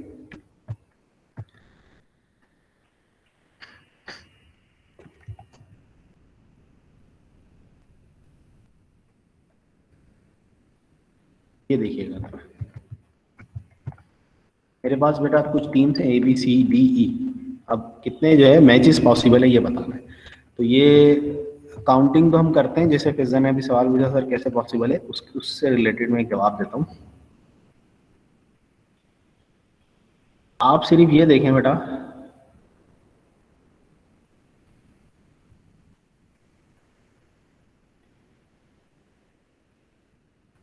अगर मैं इस ए को, टीम ए है बेटा, अब वही बात कि टीम ए बी के साथ खेले या टीम बी ए के साथ खेले, एक ही मैच होगा ना बेटा, यही बात है ना बेटा। अगर टीम ए बी के साथ खेले या टीम बी ए के साथ खेले, मैच तो एक ही होना है ना बेटा, राइट? ऐसे ही है ना बेटा, यस और नो? यस। तो अब इसमें मैं ये कर रहा हूँ कि भाई टीम ए का जो है बी से मैच हो गया, अच्छा टीम ए का जो है वो सी से मैच हो गया, ए टीम का बी से मैच हो गया, ए का जो है ई से, ये सारे आ गए जब ए जो है बाकी रेस्ट ऑफ दी टीम से उनका मैच हो गया, राइट? अब मैं आ गया, अब बी की बात करते हैं बेटा। बी टीम जो है वो एक दूसरी रेस्ट ऑफ दी टीम से लेकर आई। अब क्या बी ए के साथ खेलेगी बेटा? भाई वो तो हो गया ना काउंटिंग, वो तो ग्रुप हो गया ना भाई, ए बी के साथ खेलेगा बी ए के साथ खेलेगा, मैच तो एक ही होगा ना, राइट? तो अब बी ए के साथ नहीं खेलेगी, बी जो है वो सी के साथ किसका मैच हो सकता है, बी का जो है वो डी के साथ मैच हो सकता है, बी का जो है ई के साथ मैच हो सकता है। याद है बात? ठीक है, यहाँ तक क्लियर है बेटा, यस और नो?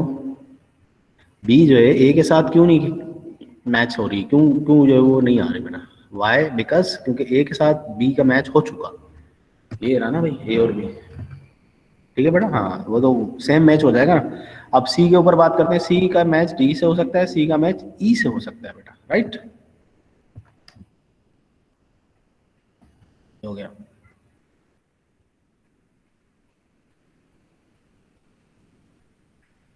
ठीक है बेटा, अच्छा अब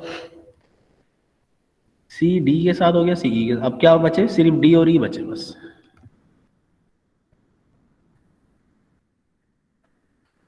काउंटिंग करें बेटा, काउंटिंग टोटल कितनी हो गई बेटा? ये 4 है प्लस 3, 7 8 9 एंड 10।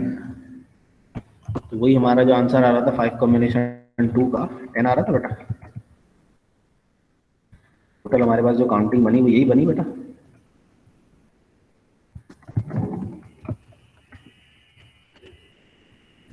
राइट बेटा, और ये फॉर्मूला भी यही कह रहा है, ठीक है, फॉर्मूला भी यही कह रहा है, 5 कॉम्बिनेशन 2, 5 कॉम्बिनेशन 2 10 हो, यानी टोटल ग्रुप्स अगर हमारे पास 5 एलिमेंट्स हैं और तीन तीन के हमें ग्रुप फॉर्म करने हैं, सॉरी दो दो एलिमेंट्स के ग्रुप फॉर्म करने हैं, तो ये बनेंगे, राइट बेटा?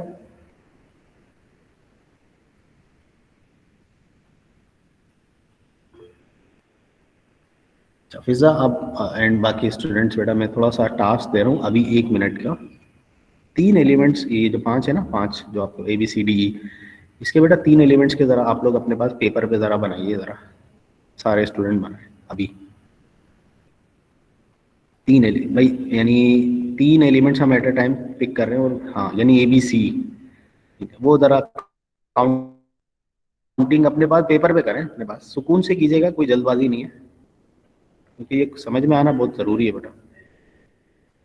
A B C D E में से 3 एलिमेंट्स पिक करें बेटा, 3 के ग्रुप बनाने, 3 के ग्रुप बनाए अपने पास और लिस्ट डाउन करें जरा, सब करें बेटा, अभी अपने पास पेपर पर करें। 3 elements at a time pick करें, तो 5 में से 3 के ग्रुप बनाए अपने पास, ग्रुप, और ज़ाहिर ग्रुप में ऑर्डर डज नॉट मैटर, सब बनाए बेटा अभी अपने पास पेपर पे बनाए सारे स्टूडेंट्स।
नहीं नहीं, 3 के पेयर बनाने ना फिर, जैसे ए बी सी बनाए, फिर ए बी डी बनाए, ए बी डी ई, इस तरह से ए बी ई बनाए, फिर इस तरह से बनाए ना पिज्जा।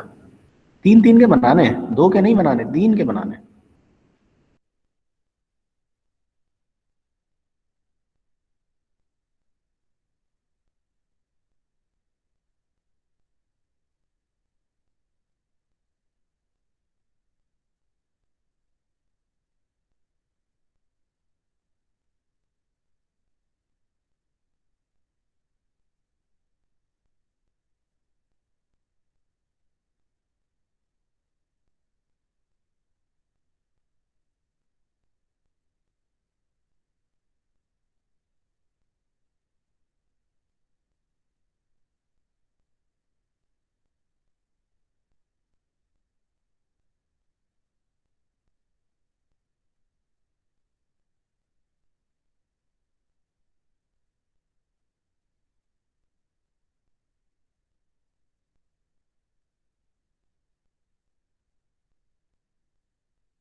ठीक है बेटा, तो अच्छा चले, फिर इसमें कुछ ज़्यादा टाइम लग रहा है, आप इसको बाद में रिलैक्स मोड में कीजिएगा, फिर जो है इसका आंसर मुझे बताइएगा, ठीक है बेटा। ओके, चलो हम अपना काम आगे बढ़ाते हैं।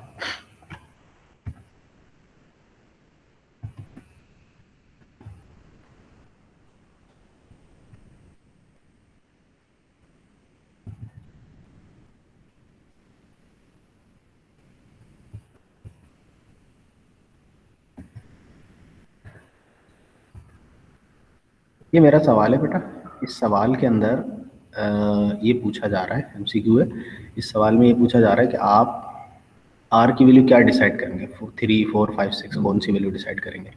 अच्छा, आप ज़ाहिर है एक कॉम्बिनेशन, अगर आप दूसरे कॉम्बिनेशन के बराबर कह रहे हैं, तो करस्पॉन्डिंग एलिमेंट्स इक्वल, जैसे मैट्रिसेस में होता है, अगर मैं इक्वल मैट्रिसेस हैं, तो बेटा यहाँ पर 10 के तो इक्वल नज़र आ रहा है, लेकिन क्या R+4 के इक्वल हो सकता है? चले अगर हम इक्वल कर भी दें, तो आर की वैल्यू कैंसिल हो जाएगी, आर पता ही नहीं लगेगा, ये कैसे करें? अच्छा, एक तो है वेरिफिकेशन वाला मोड कि आप आर की वैल्यूज, डिफरेंट वैल्यूज वेरीफाई कर लें, लेकिन अभी मैं वेरीफाई वो भी करेंगे हम आज जाना में वहीं पर है कैलकुलेटर मोड पर, लेकिन मैं अभी से वैसी बात कर रहा हूँ। ये वाली जो अभी प्रॉपर्टी हमने डिस्कस की ना बेटा, ये वाली प्रॉपर्टी जरा गौर करें, क्या ये लग सकती है? वाली प्रॉपर्टी यहाँ लग सकती है बेटा, यानी यस और नो? ये यहाँ बिल्कुल लग सकती है बेटा, और आपको यहाँ ये लगानी ही पड़ेगी, यानी लग नहीं सकती, आपको लगानी ही पड़ेगी। अगर आपको इसको सॉल्व करना है ना किसी एक जगह पर, या इधर एक कॉम्बिनेशन में लगा दे। मैंने इसको लिख दिया बेटा 10 कॉम्बिनेशन आर को लिख सकता हूँ ना 10 माइनस आर।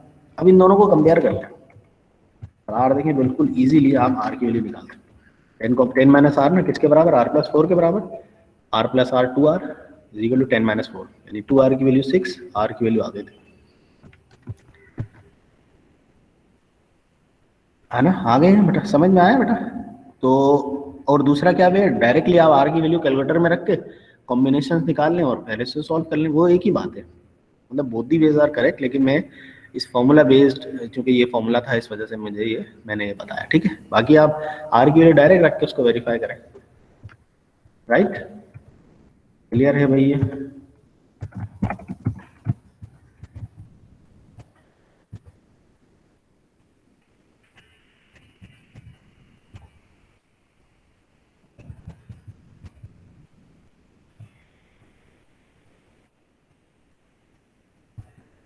सबको क्लियर है बेटा? ये क्लास आगे बढ़े, is it clear to all? बाकी वो जो नंबर से वेरीफाई करने वाला है वो तो आर की वैल्यू आप 3 रखें, लेफ्ट राइट, लेफ्ट और राइट को वेरीफाई कर दें, वो तो आपकी मर्जी है। या ये पूरा आप एक्स की फॉर्म में लिखें, जैसे हो सकता है ऑप्शन 6 करेक्ट हो, यानी डी।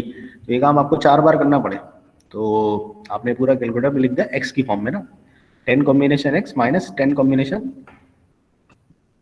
एक्स प्लस 4, और फिर डिफरेंट वैल्यूज पर आपने चेक कर लिया कि इनका डिफरेंस 0 आ रहा है तो भी इक्वल हो गए। अब ये सवाल है बेटा मेरे पास, n combination 15 n combination 10 equal है, 27 कॉम्बिनेशन n निकालना है, ये किसके बराबर होगा, ये सवाल है। ये मैं चाहूंगा कि अगर आप लोग ट्राई करें तो बहुत अच्छा है बेटा।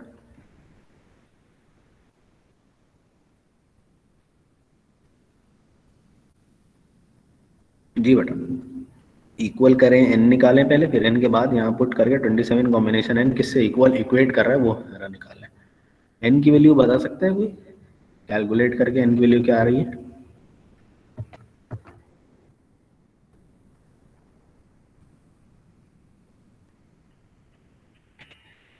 यस यस, n माइनस नहीं फिर दोनों तरफ नहीं करते, दोनों तरफ नहीं लगाते ये फॉर्मूला ना, एक जगह लगाते हैं, क्योंकि अगर आपने दोनों जगह लगा दिया फिर वही मसला आ जाएगा कि n कैंसिल। एक जगह लगाते हैं, दोनों जगह लगाएंगे तो फिर वो कैंसिल हो जाएगा ना, एक जगह लगाएंगे। ये देखिए, एक जगह मैंने लगाया, ये लेफ्ट या राइट किसी भी जगह पर आपको इजी है, इजी लगता है। n माइनस 10, अब इसको कंपेयर कर ले, n माइनस 10 को 15 के बराबर करेंगे, n की वैल्यू आगे बेटा, ठीक है ना? मतलब कहने का ये कि एक जगह आप लगाओगे तो फिर n की वैल्यू इजीली निकल जाएगी, दोनों जगह लगा दोगे तो वहीं आ जाओगे वापस। सही है बेटा, क्लियर?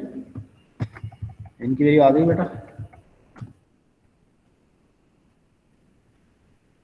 ये 27 कॉम्बिनेशन n निकालना था ना, तो 27 कॉम्बिनेशन 25 आया, लेकिन ये जवाब ही नहीं है कहीं, ये जवाब है कहीं 27 कॉम्बिनेशन 25 लिखा हुआ है कहीं?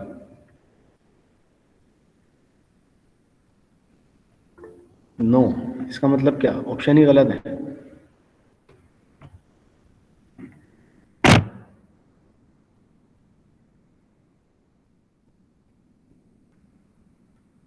ट्वेंटी सेवन कॉम्बिनेशन 2 के बराबर है, वही प्रॉपर्टी लगाई है बेटा।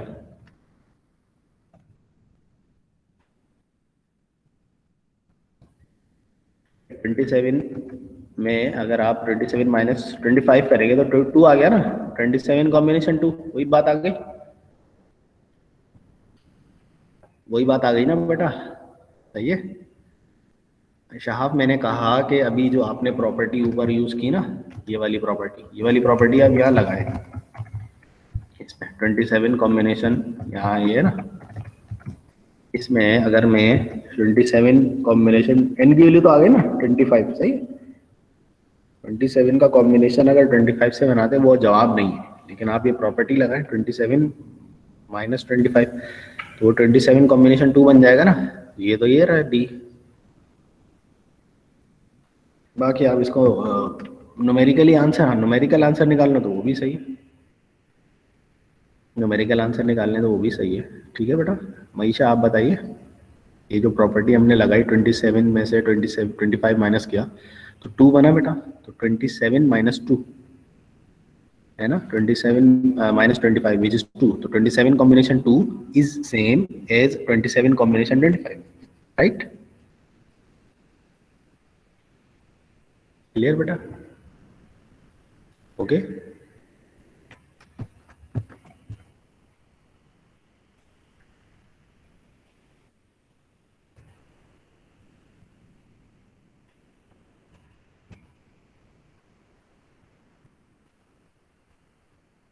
है ना, समझ गया ना बेटा? आगे बढ़े ना?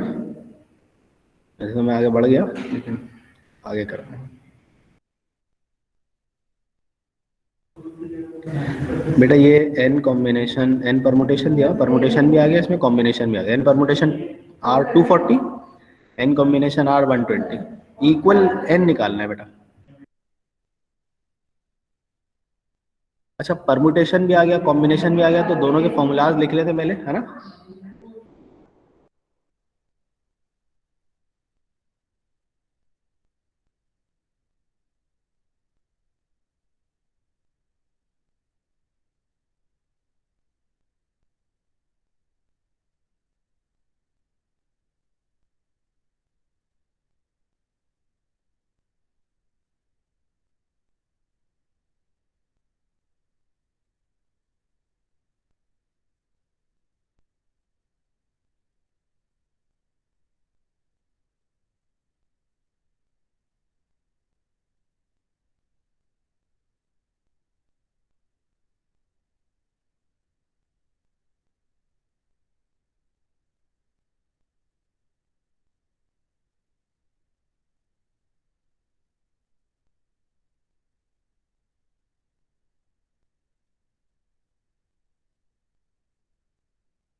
ये बात समझ में आती है बेटा? ये तो मैंने फॉर्मूला पूरा एक्सप्लेन कर दिया, लेकिन आप सिंपली सिंपली अगर n कॉम्बिनेशन r को, n कॉम्बिनेशन r को अगर r फैक्टोरियल से मल्टीप्लाई करा दें तो npr का फॉर्मूला बन जाएगा, है ना? एक ही बात है ना बेटा? भाई अगर मैं इस कॉम्बिनेशन वाले फॉर्मूले को n परमुटेशन r को, इसको सिर्फ r फैक्टोरियल से मल्टीप्लाई कराऊं तो मेरा फॉर्मूला बन गया npr वाला, बन गया ना? राइट बेटा? और ये जो n परमुटेशन आ रहा है, तो यहाँ ना दोनों वैल्यूज आप पुट करना है। दोनों वैल्यूज मैंने पुट कर दी बेटा। n कॉम्बिनेशन r का क्या है 240, n को और n कॉम्बिनेशन जो है वो 120 और परमुटेशन जो है वो 240, दोनों लिख दिया बेटा मैंने। ये परमुटेशन, ये कॉम्बिनेशन। r फैक्टोरियल किसके बराबर? r factorial is equal to 240 upon 120, यानी 2 के बराबर ना। तो अच्छा, ये कंपेयर करने के लिए फैक्टोरियल होना जरूरी है। यहाँ जैसे मिसाल के तौर पे होता r factorial is equal to 24, तो ये तो नहीं निकाल सकते ना, तो हम क्या बोलते बेटा? ये 4 फैक्टोरियल है। अब r हम कहते हैं कि हाँ r जो है वो क्या है बेटा? 4 है। सही है? तो ये कैलकुलेट करने के लिए आपको कंपैरिजन में दोनों जगह फैक्टोरियल होना चाहिए ना। सही है बेटा? तो ये r की वैल्यू 2 आ गई। यहाँ तक बेटा मुझे जरा कंफर्म कर दीजिए स्टूडेंट्स, सारे स्टूडेंट्स बेटा, कि ये कॉम्बिनेशन परमुटेशन दोनों कनेक्ट हो गए। एक तो ये, और ये सीधी सीधी बात आपको समझ में आ गई। आर निकाल लिया बेटा, लेकिन उसने आर पूछा ही नहीं है। चलें खैर, आर के बगैर हम आगे बढ़ भी नहीं सकते थे, आर तो निकालना जरूरी बन गया था हमारे लिए। आर तो आ गया बेटा। बाकी स्टूडेंट बेटा, अशर, बरीरा, फबेहा, राया बेटा, मईशा, बाकी स्टूडेंट भी कंफर्म करते हैं। ठीक है, ये वैल्यू तो आ गई बेटा। अच्छा, ये सिर्फ नोट कर लीजिएगा ये वाला ना, अगर ये ऐसा कुछ होता हम ये करते हैं।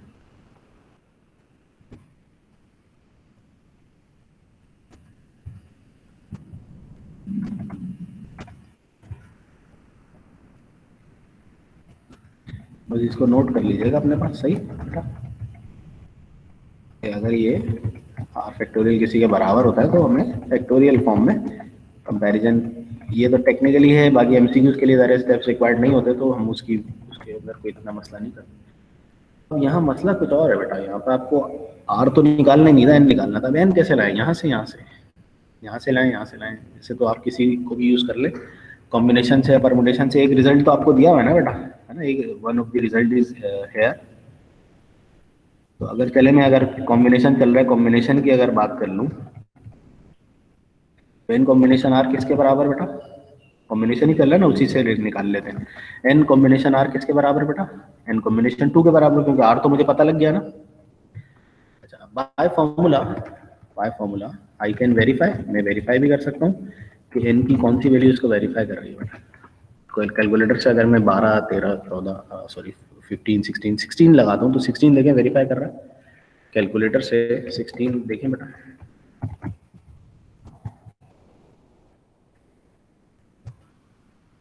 16 वेरीफाई कर रहा है बेटा, यस और नो।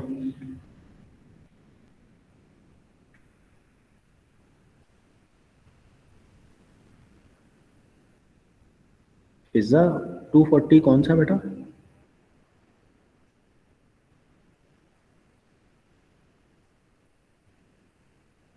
पिज्जा आपने सॉरी 224 क्या मतलब, मैं समझा नहीं आपका सवाल।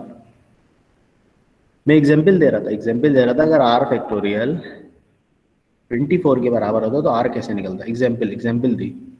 यानी मेरा कहने का मकसद था कि फैक्टोरियल दोनों सेम होंगे ना, लेफ्ट पर फैक्टोरियल राइट पे फैक्टोरियल, तो फैक्टोरियल कंपेयर होंगे और आर निकल जाएगा। ठीक है, ये मैं एक एग्जाम्पल दे रहा था कि अगर ऐसा होता, सही।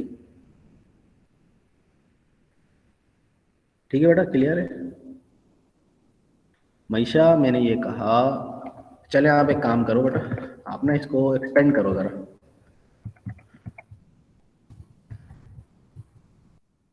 अच्छा, ये है बेटा, आप वेरीफाई को छोड़ो, ये देखो बेटा, एन एन और एन माइनस वन,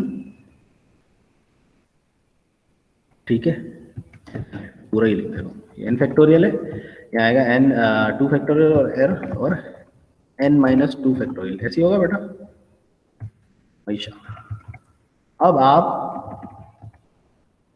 एन की वैल्यू 2 लगाओ, सॉरी एन की वैल्यू 16 लगाओ बेटा, और कैलकुलेटर से वेरीफाई करो, देखो लेफ्ट राइट वेरीफाई कर रहा है मईशा। या इस फॉर्मूले को अगर आप एक्सपेंड नहीं भी करते, यहीं पर आप डायरेक्ट, जैसे एन की वैल्यू तो 16 है ना बेटा, मैंने लिखा 16 कॉम्बिनेशन 2, बस 16 कॉम्बिनेशन 2 निकालो बेटा मईशा, ये वेरीफाई कीजिए कैलकुलेटर से, आप खुद करो बेटा। 16 कॉम्बिनेशन 2 आ रहा है बेटा, आंसर आ रहा है या नहीं आ रहा, ठीक है ओके। तो इस तरह से सवाल, ये तो डायरेक्ट फॉर्मूला बेस्ड है ना, जब फॉर्मूला लगाया और आंसर ना। ऐसे कुछ प्रॉपर्टीज हैं कॉम्बिनेशन की, मैं सिर्फ ऐसे ही बता देता हूँ, और वो एक उसमें से प्रॉपर्टी ना एग्जाम में, एनुअल एग्जाम में पूछी गई है। ये तो 2 प्रॉपर्टीज से शुरू की हम डिस्कस, बल्कि 3 शुरू की, तो प्रॉपर्टीज डिस्कस कर चुके हैं। एक होती है कॉम्बिनेशन की प्रॉपर्टी, ये वाली जो प्रॉपर्टी है ना बेटा, ये एग्जाम में पूछी गई है, एनुअल एग्जाम में।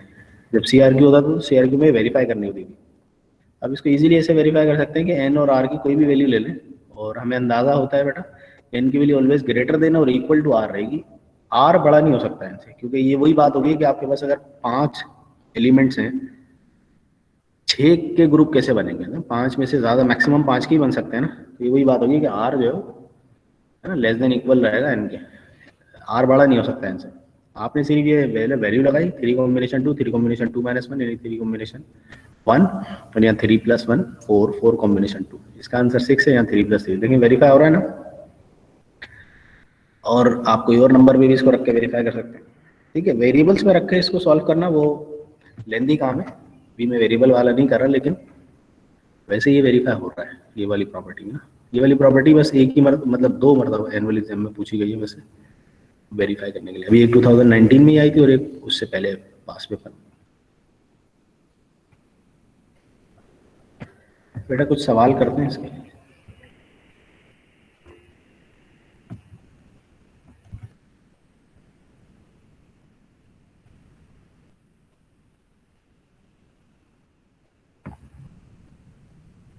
जी जी मईशा, दैट्स द पॉइंट।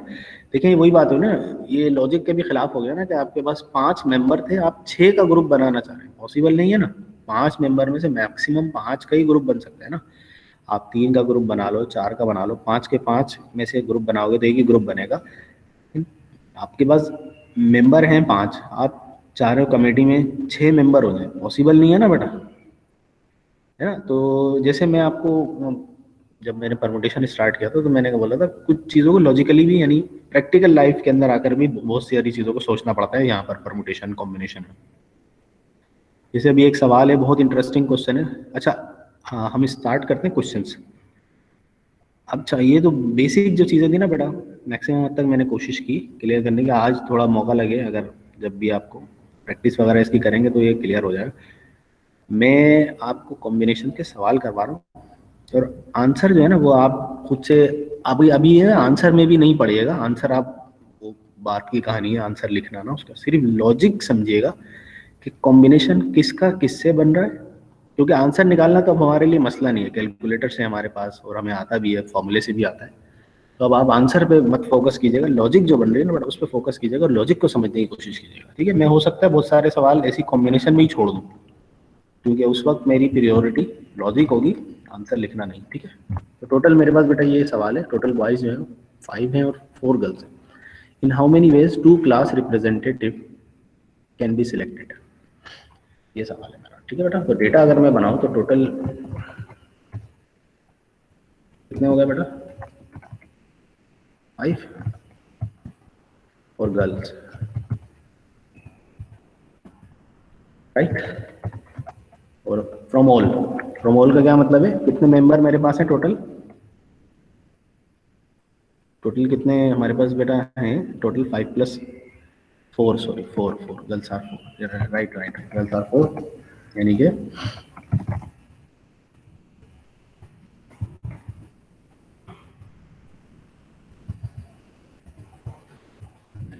ठीक है बेटा।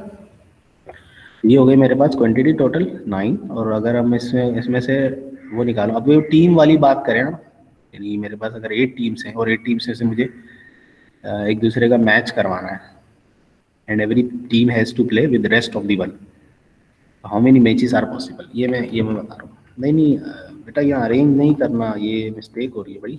8 टीम्स हैं, every team has to play with rest of the one, how many matches are possible.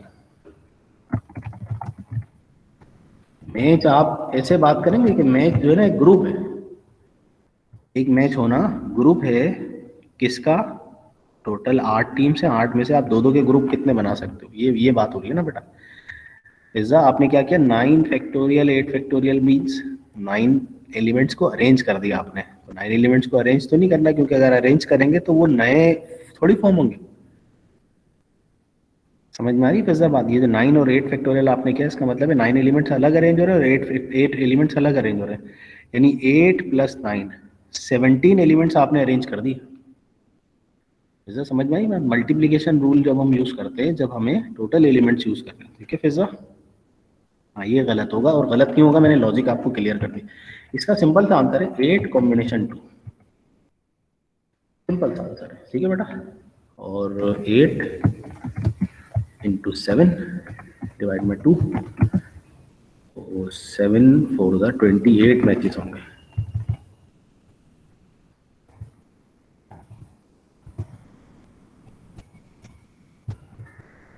ठीक है बेटा, ओके बात समझ में आ रही है। देखें यहाँ अब देखें ये जो मिस्टेक्स हुई ना, इस मिस्टेक ने हमें सिखाया, ये नहीं होती तो शायद मेरा ख्याल इतना अच्छा कॉन्सेप्ट नहीं बन पाता। इस मिस्टेक ने हमें सिखाया कि परमुटेशन इज डिफरेंट और कॉम्बिनेशन थोड़ी अलग दुनिया है ना। कॉम्बिनेशन में जैसे ऑर्डर देखें, टीम्स जो हैं 8 ए टीम ए बी के साथ खेले, टीम बी ए के साथ खेले, तो कोई मसला थोड़ी है, वो हमारे लिए एक ही ग्रुप है। परमुटेशन क्या करती, परमुटेशन तो वो बोलती है भाई टीम ए बी के साथ खेल रही है, बी ए के साथ खेल रही है, वो 2 मैचेस हो गए, 2 में प्रैक्टिकली तो ऐसा नहीं है ना, प्रैक्टिकली तो वो एक ही मैच हुआ है, एक ही ग्रुप है, सही है। मैंने मिसाल दी थी आपको पॉइंट्स की भी कि 12 पॉइंट्स है मेरे पास और 12 पॉइंट्स मुझे ट्रायंगल बनाने हैं। हाँ ये बहुत अच्छा सवाल है बेटा। आमतौर से जो सिलेक्ट का वर्ड आता है बेटा, या ऐसी चीज़ें आती हैं जिसमें हमें पिज्ज़ा, इसमें आप क्लास रिप्रेजेंटेटिव देखो ना बेटा, क्लास में अगर 2 CR है हमारे पास, तो इस CR को अगर हम एक को जो है वो बोर्ड की साइड पर खड़े करते हैं और एक को जो है हम, जो हमारी बैक साइड पर दीवार है वहाँ खड़ा करते हैं, अब उनकी पोजीशन को इंटरचेंज करते हैं, तो क्या मतलब उससे हमें कोई फर्क पड़ा, या वो सीआर चेंज हो गए क्या, या उनकी सिलेक्शन में कोई फर्क पड़ा? कोई फर्क नहीं पड़ा, सिलेक्शन तो वही है ना, वही दो सीआर रहे। तो ये ऐसी बात हो गई कि दो सीआर का एक ग्रुप बन गया, और उस ग्रुप के अंदर अगर वो अरेंज होते हैं ना, तो हमारे लिए वो मैटर ही नहीं करती, वो कोई मसला ही नहीं है। इस वजह से यहाँ पर ये हुआ, राइट बेटा? पिज्जा, ये थोड़ी बहुत मैंने कोशिश की, अभी ये और सवालात हम करते रहेंगे तो इंशाल्लाह और कॉन्सेप्ट अच्छा होता रहेगा। तो फ्रॉम ऑल का क्या मतलब है बेटा? 9 कॉम्बिनेशन 2, बिल्कुल सही आप लोगों ने कहा। अच्छा, मैं सिर्फ आंसर लिख के आगे बढ़ रहा हूँ, बाकी कैलकुलेशन में अभी नहीं पढ़ रहा मैं, सही है बेटा? थोड़ा इस बात को समझिएगा, कैलकुलेशन अभी हम नहीं कर रहे, क्योंकि मैं उसमें असल में हमारा टाइम ज़ाया होगा। लॉजिक पे अभी बात कर रहे हैं, आंसर तो हम निकाल ही लेंगे। अब from all boys 5 combination 2, excellent बेटा। टोटल बॉयज देखे ना आपके पास कितने हैं? 5 है, तो आ गया आंसर आपके पास। टोटल गर्ल्स में आ जाए मेरा, total out of all girls.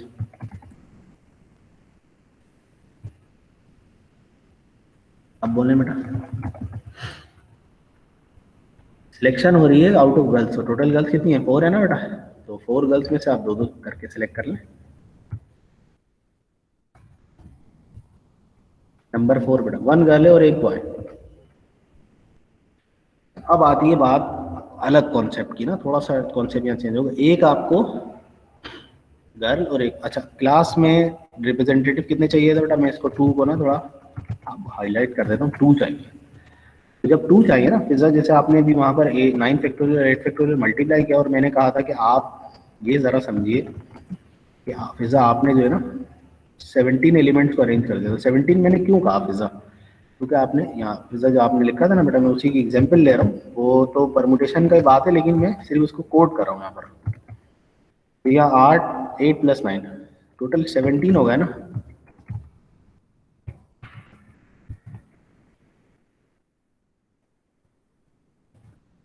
तो आपने क्योंकि मल्टीप्लाई किया फिजा, तो मल्टीप्लाई करने में मैंने कहा कि मल्टीप्लाई करने का मतलब ये होता है ये और ये सब एट अ टाइम अरेंज हो रहे हैं, यानी 17 elements at a time arrange हो रहे हैं बेटा, ऐसी है।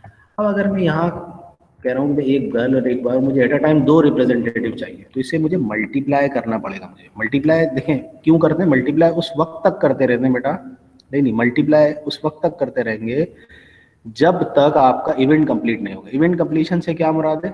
नहीं प्लस कब? जब प्लस प्लस जब करते हैं जब इवेंट कंप्लीट हो जाए बेटा।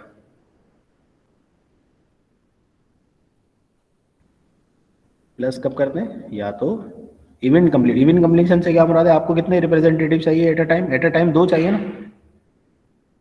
Eight a time. 1 मिनट शहाफ, 1 मिनट वेट कीजिएगा।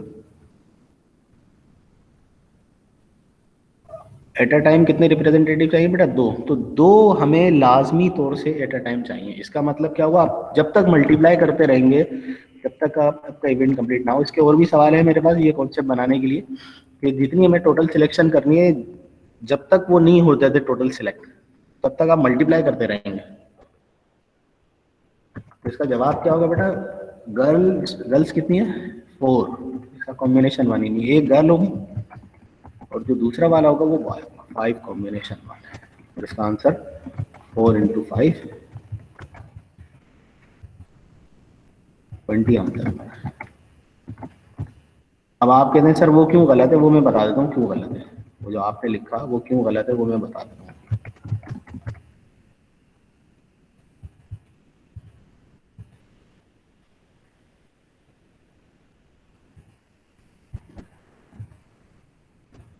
उसका रीज़न मैं दे देता हूँ। रीज़न अगर हमें असल में समझना हमें बहुत ज़रूरी है।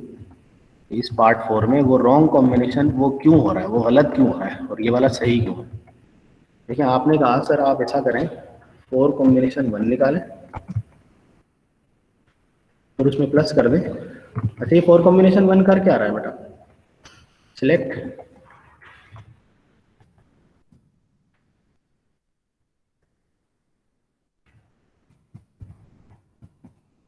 यही कह रहे हैं ना बेटा?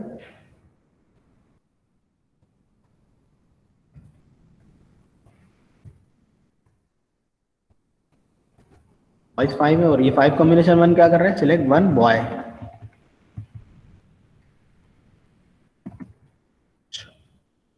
मैं इसको प्लस कर दूँ बेटा। 4 का कॉम्बिनेशन जब मैंने 1 से बनाया तो ये अलग इवेंट हुआ, और 5 का कॉम्बिनेशन मैंने यहाँ जब 1 से बनाया तो ये अलग इवेंट हुआ। तो इसमें क्या हो रहा है, सिलेक्शन कितनी हो रही है, एक की हो रही है। आपको तो 2 की करनी थी एट अ टाइम, तो ये गलत हो गया बेटा, राइट। ये गलत क्यों हुआ बेटा, एट अ टाइम कितनी अलग इवेंट से मुराद है, जब तक आप मल्टीप्लाई करते रहते हैं तो एक इवेंट बनता है। जब आप जैसी प्लस लेकर आए ना तो फिर वो इवेंट डिफरेंट हो जाता है। सही है बेटा।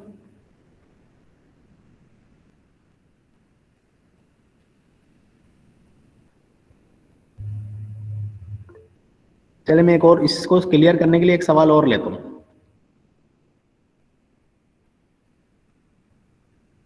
नहीं नहीं, यहाँ शाह वैसे नहीं बात होती, यहाँ कॉम्बिनेशन से ही बात होगी। मल्टीप्लाई तो अलग आप नई लॉजिक ले आए ना। नहीं नहीं नहीं पिज्ज़ा, ये कंफ्यूजन नहीं है। देखें मैं सिर्फ आपको इवेंट ये पहला सवाल है, हो सकता है इसमें ज़्यादा मसला हो जाए। मैं आपको एक और सवाल देता हूँ। एक पार्ट आप बनाइए, उस पार्ट में आप ऐसा करें।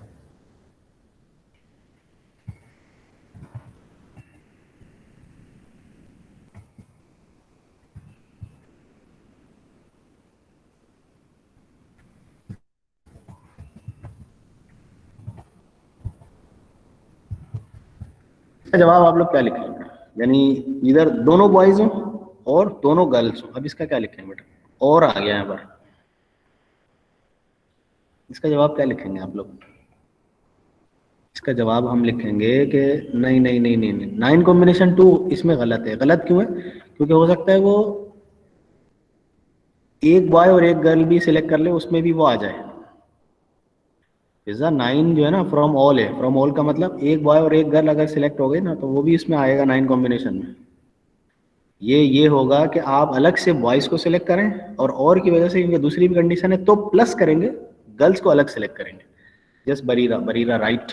Four combination two, 4 combination 2 and 5 combination 2। अब क्योंकि ये इवेंट कंप्लीट हो चुका है, यहाँ पर 2 बॉयज सिलेक्ट हो चुके और 2 गर्ल्स अलग से सिलेक्ट हो चुकी, तो चूंकि यहाँ पर इवेंट ये अलग कंप्लीट हो गया तो इसमें मेरा ये जवाब बिल्कुल परफेक्ट है।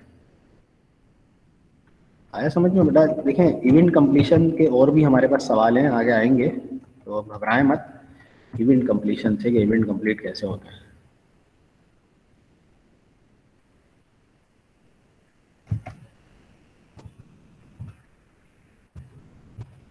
सही है बेटा, सेपरेट इवेंट्स हैं इस वजह से। जी बिल्कुल। अब ये जरा पार्ट 6 पे आ जाए बेटा।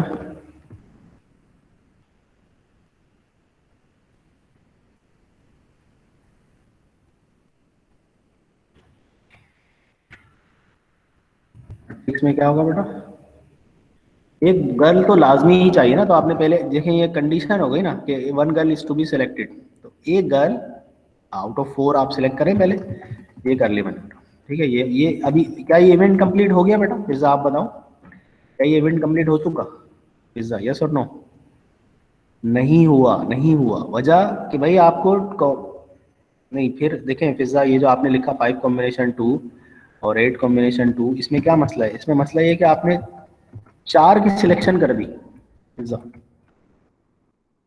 ये जो आपने लिखा ना बेटा 4 कॉम्बिनेशन 2, 5 कॉम्बिनेशन 2 और 8 कॉम्बिनेशन 2, 5 कॉम्बिनेशन 2 और 8 कॉम्बिनेशन 2 आपने लिखा ना। इसमें टोटल कितने सिलेक्ट हुए बेटा,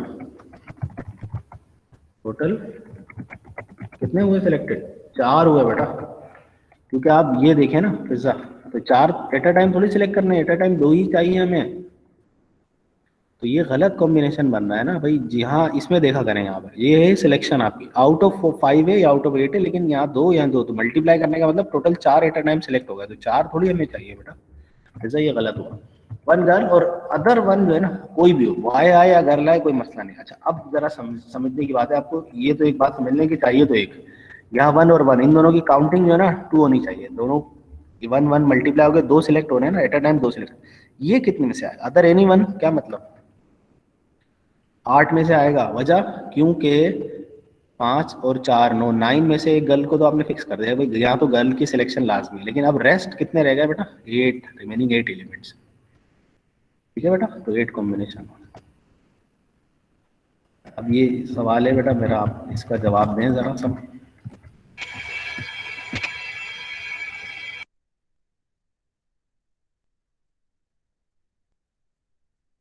ये सवाल कंप्लीट कर लें बेटा, फिर चले जाइएगा आप लोग। ये सवाल कंप्लीट कर लें। बिल्कुल फ़िज़ा फ़िज़ा देखें, फ़िज़ा आपका जवाब आते जा रहे हैं और स्टूडेंट्स के भी आ रहे हैं। तो मैं ये कहूँगा कि जल्दबाजी नहीं करें इसमें ना, आहिस्ता आहिस्ता ये चीज़ें क्लियर इंशाल्लाह होती रहेंगी और इंशाल्लाह you will be expert in these type of things. पहला सवाल है, पहले सवाल में तो ये तो आप फिर भी जवाब दे पा रहे हैं। बहुत सारे मैं ऐसे स्टूडेंट को देखता हूँ तो सर ये चल क्या रहा है, ये 1 बाय और कोई दूसरा वाला कोई भी आप सवाल है बेटा। एटलीस्ट क्या मतलब, इसका मतलब क्या कहना चाह रहे हैं?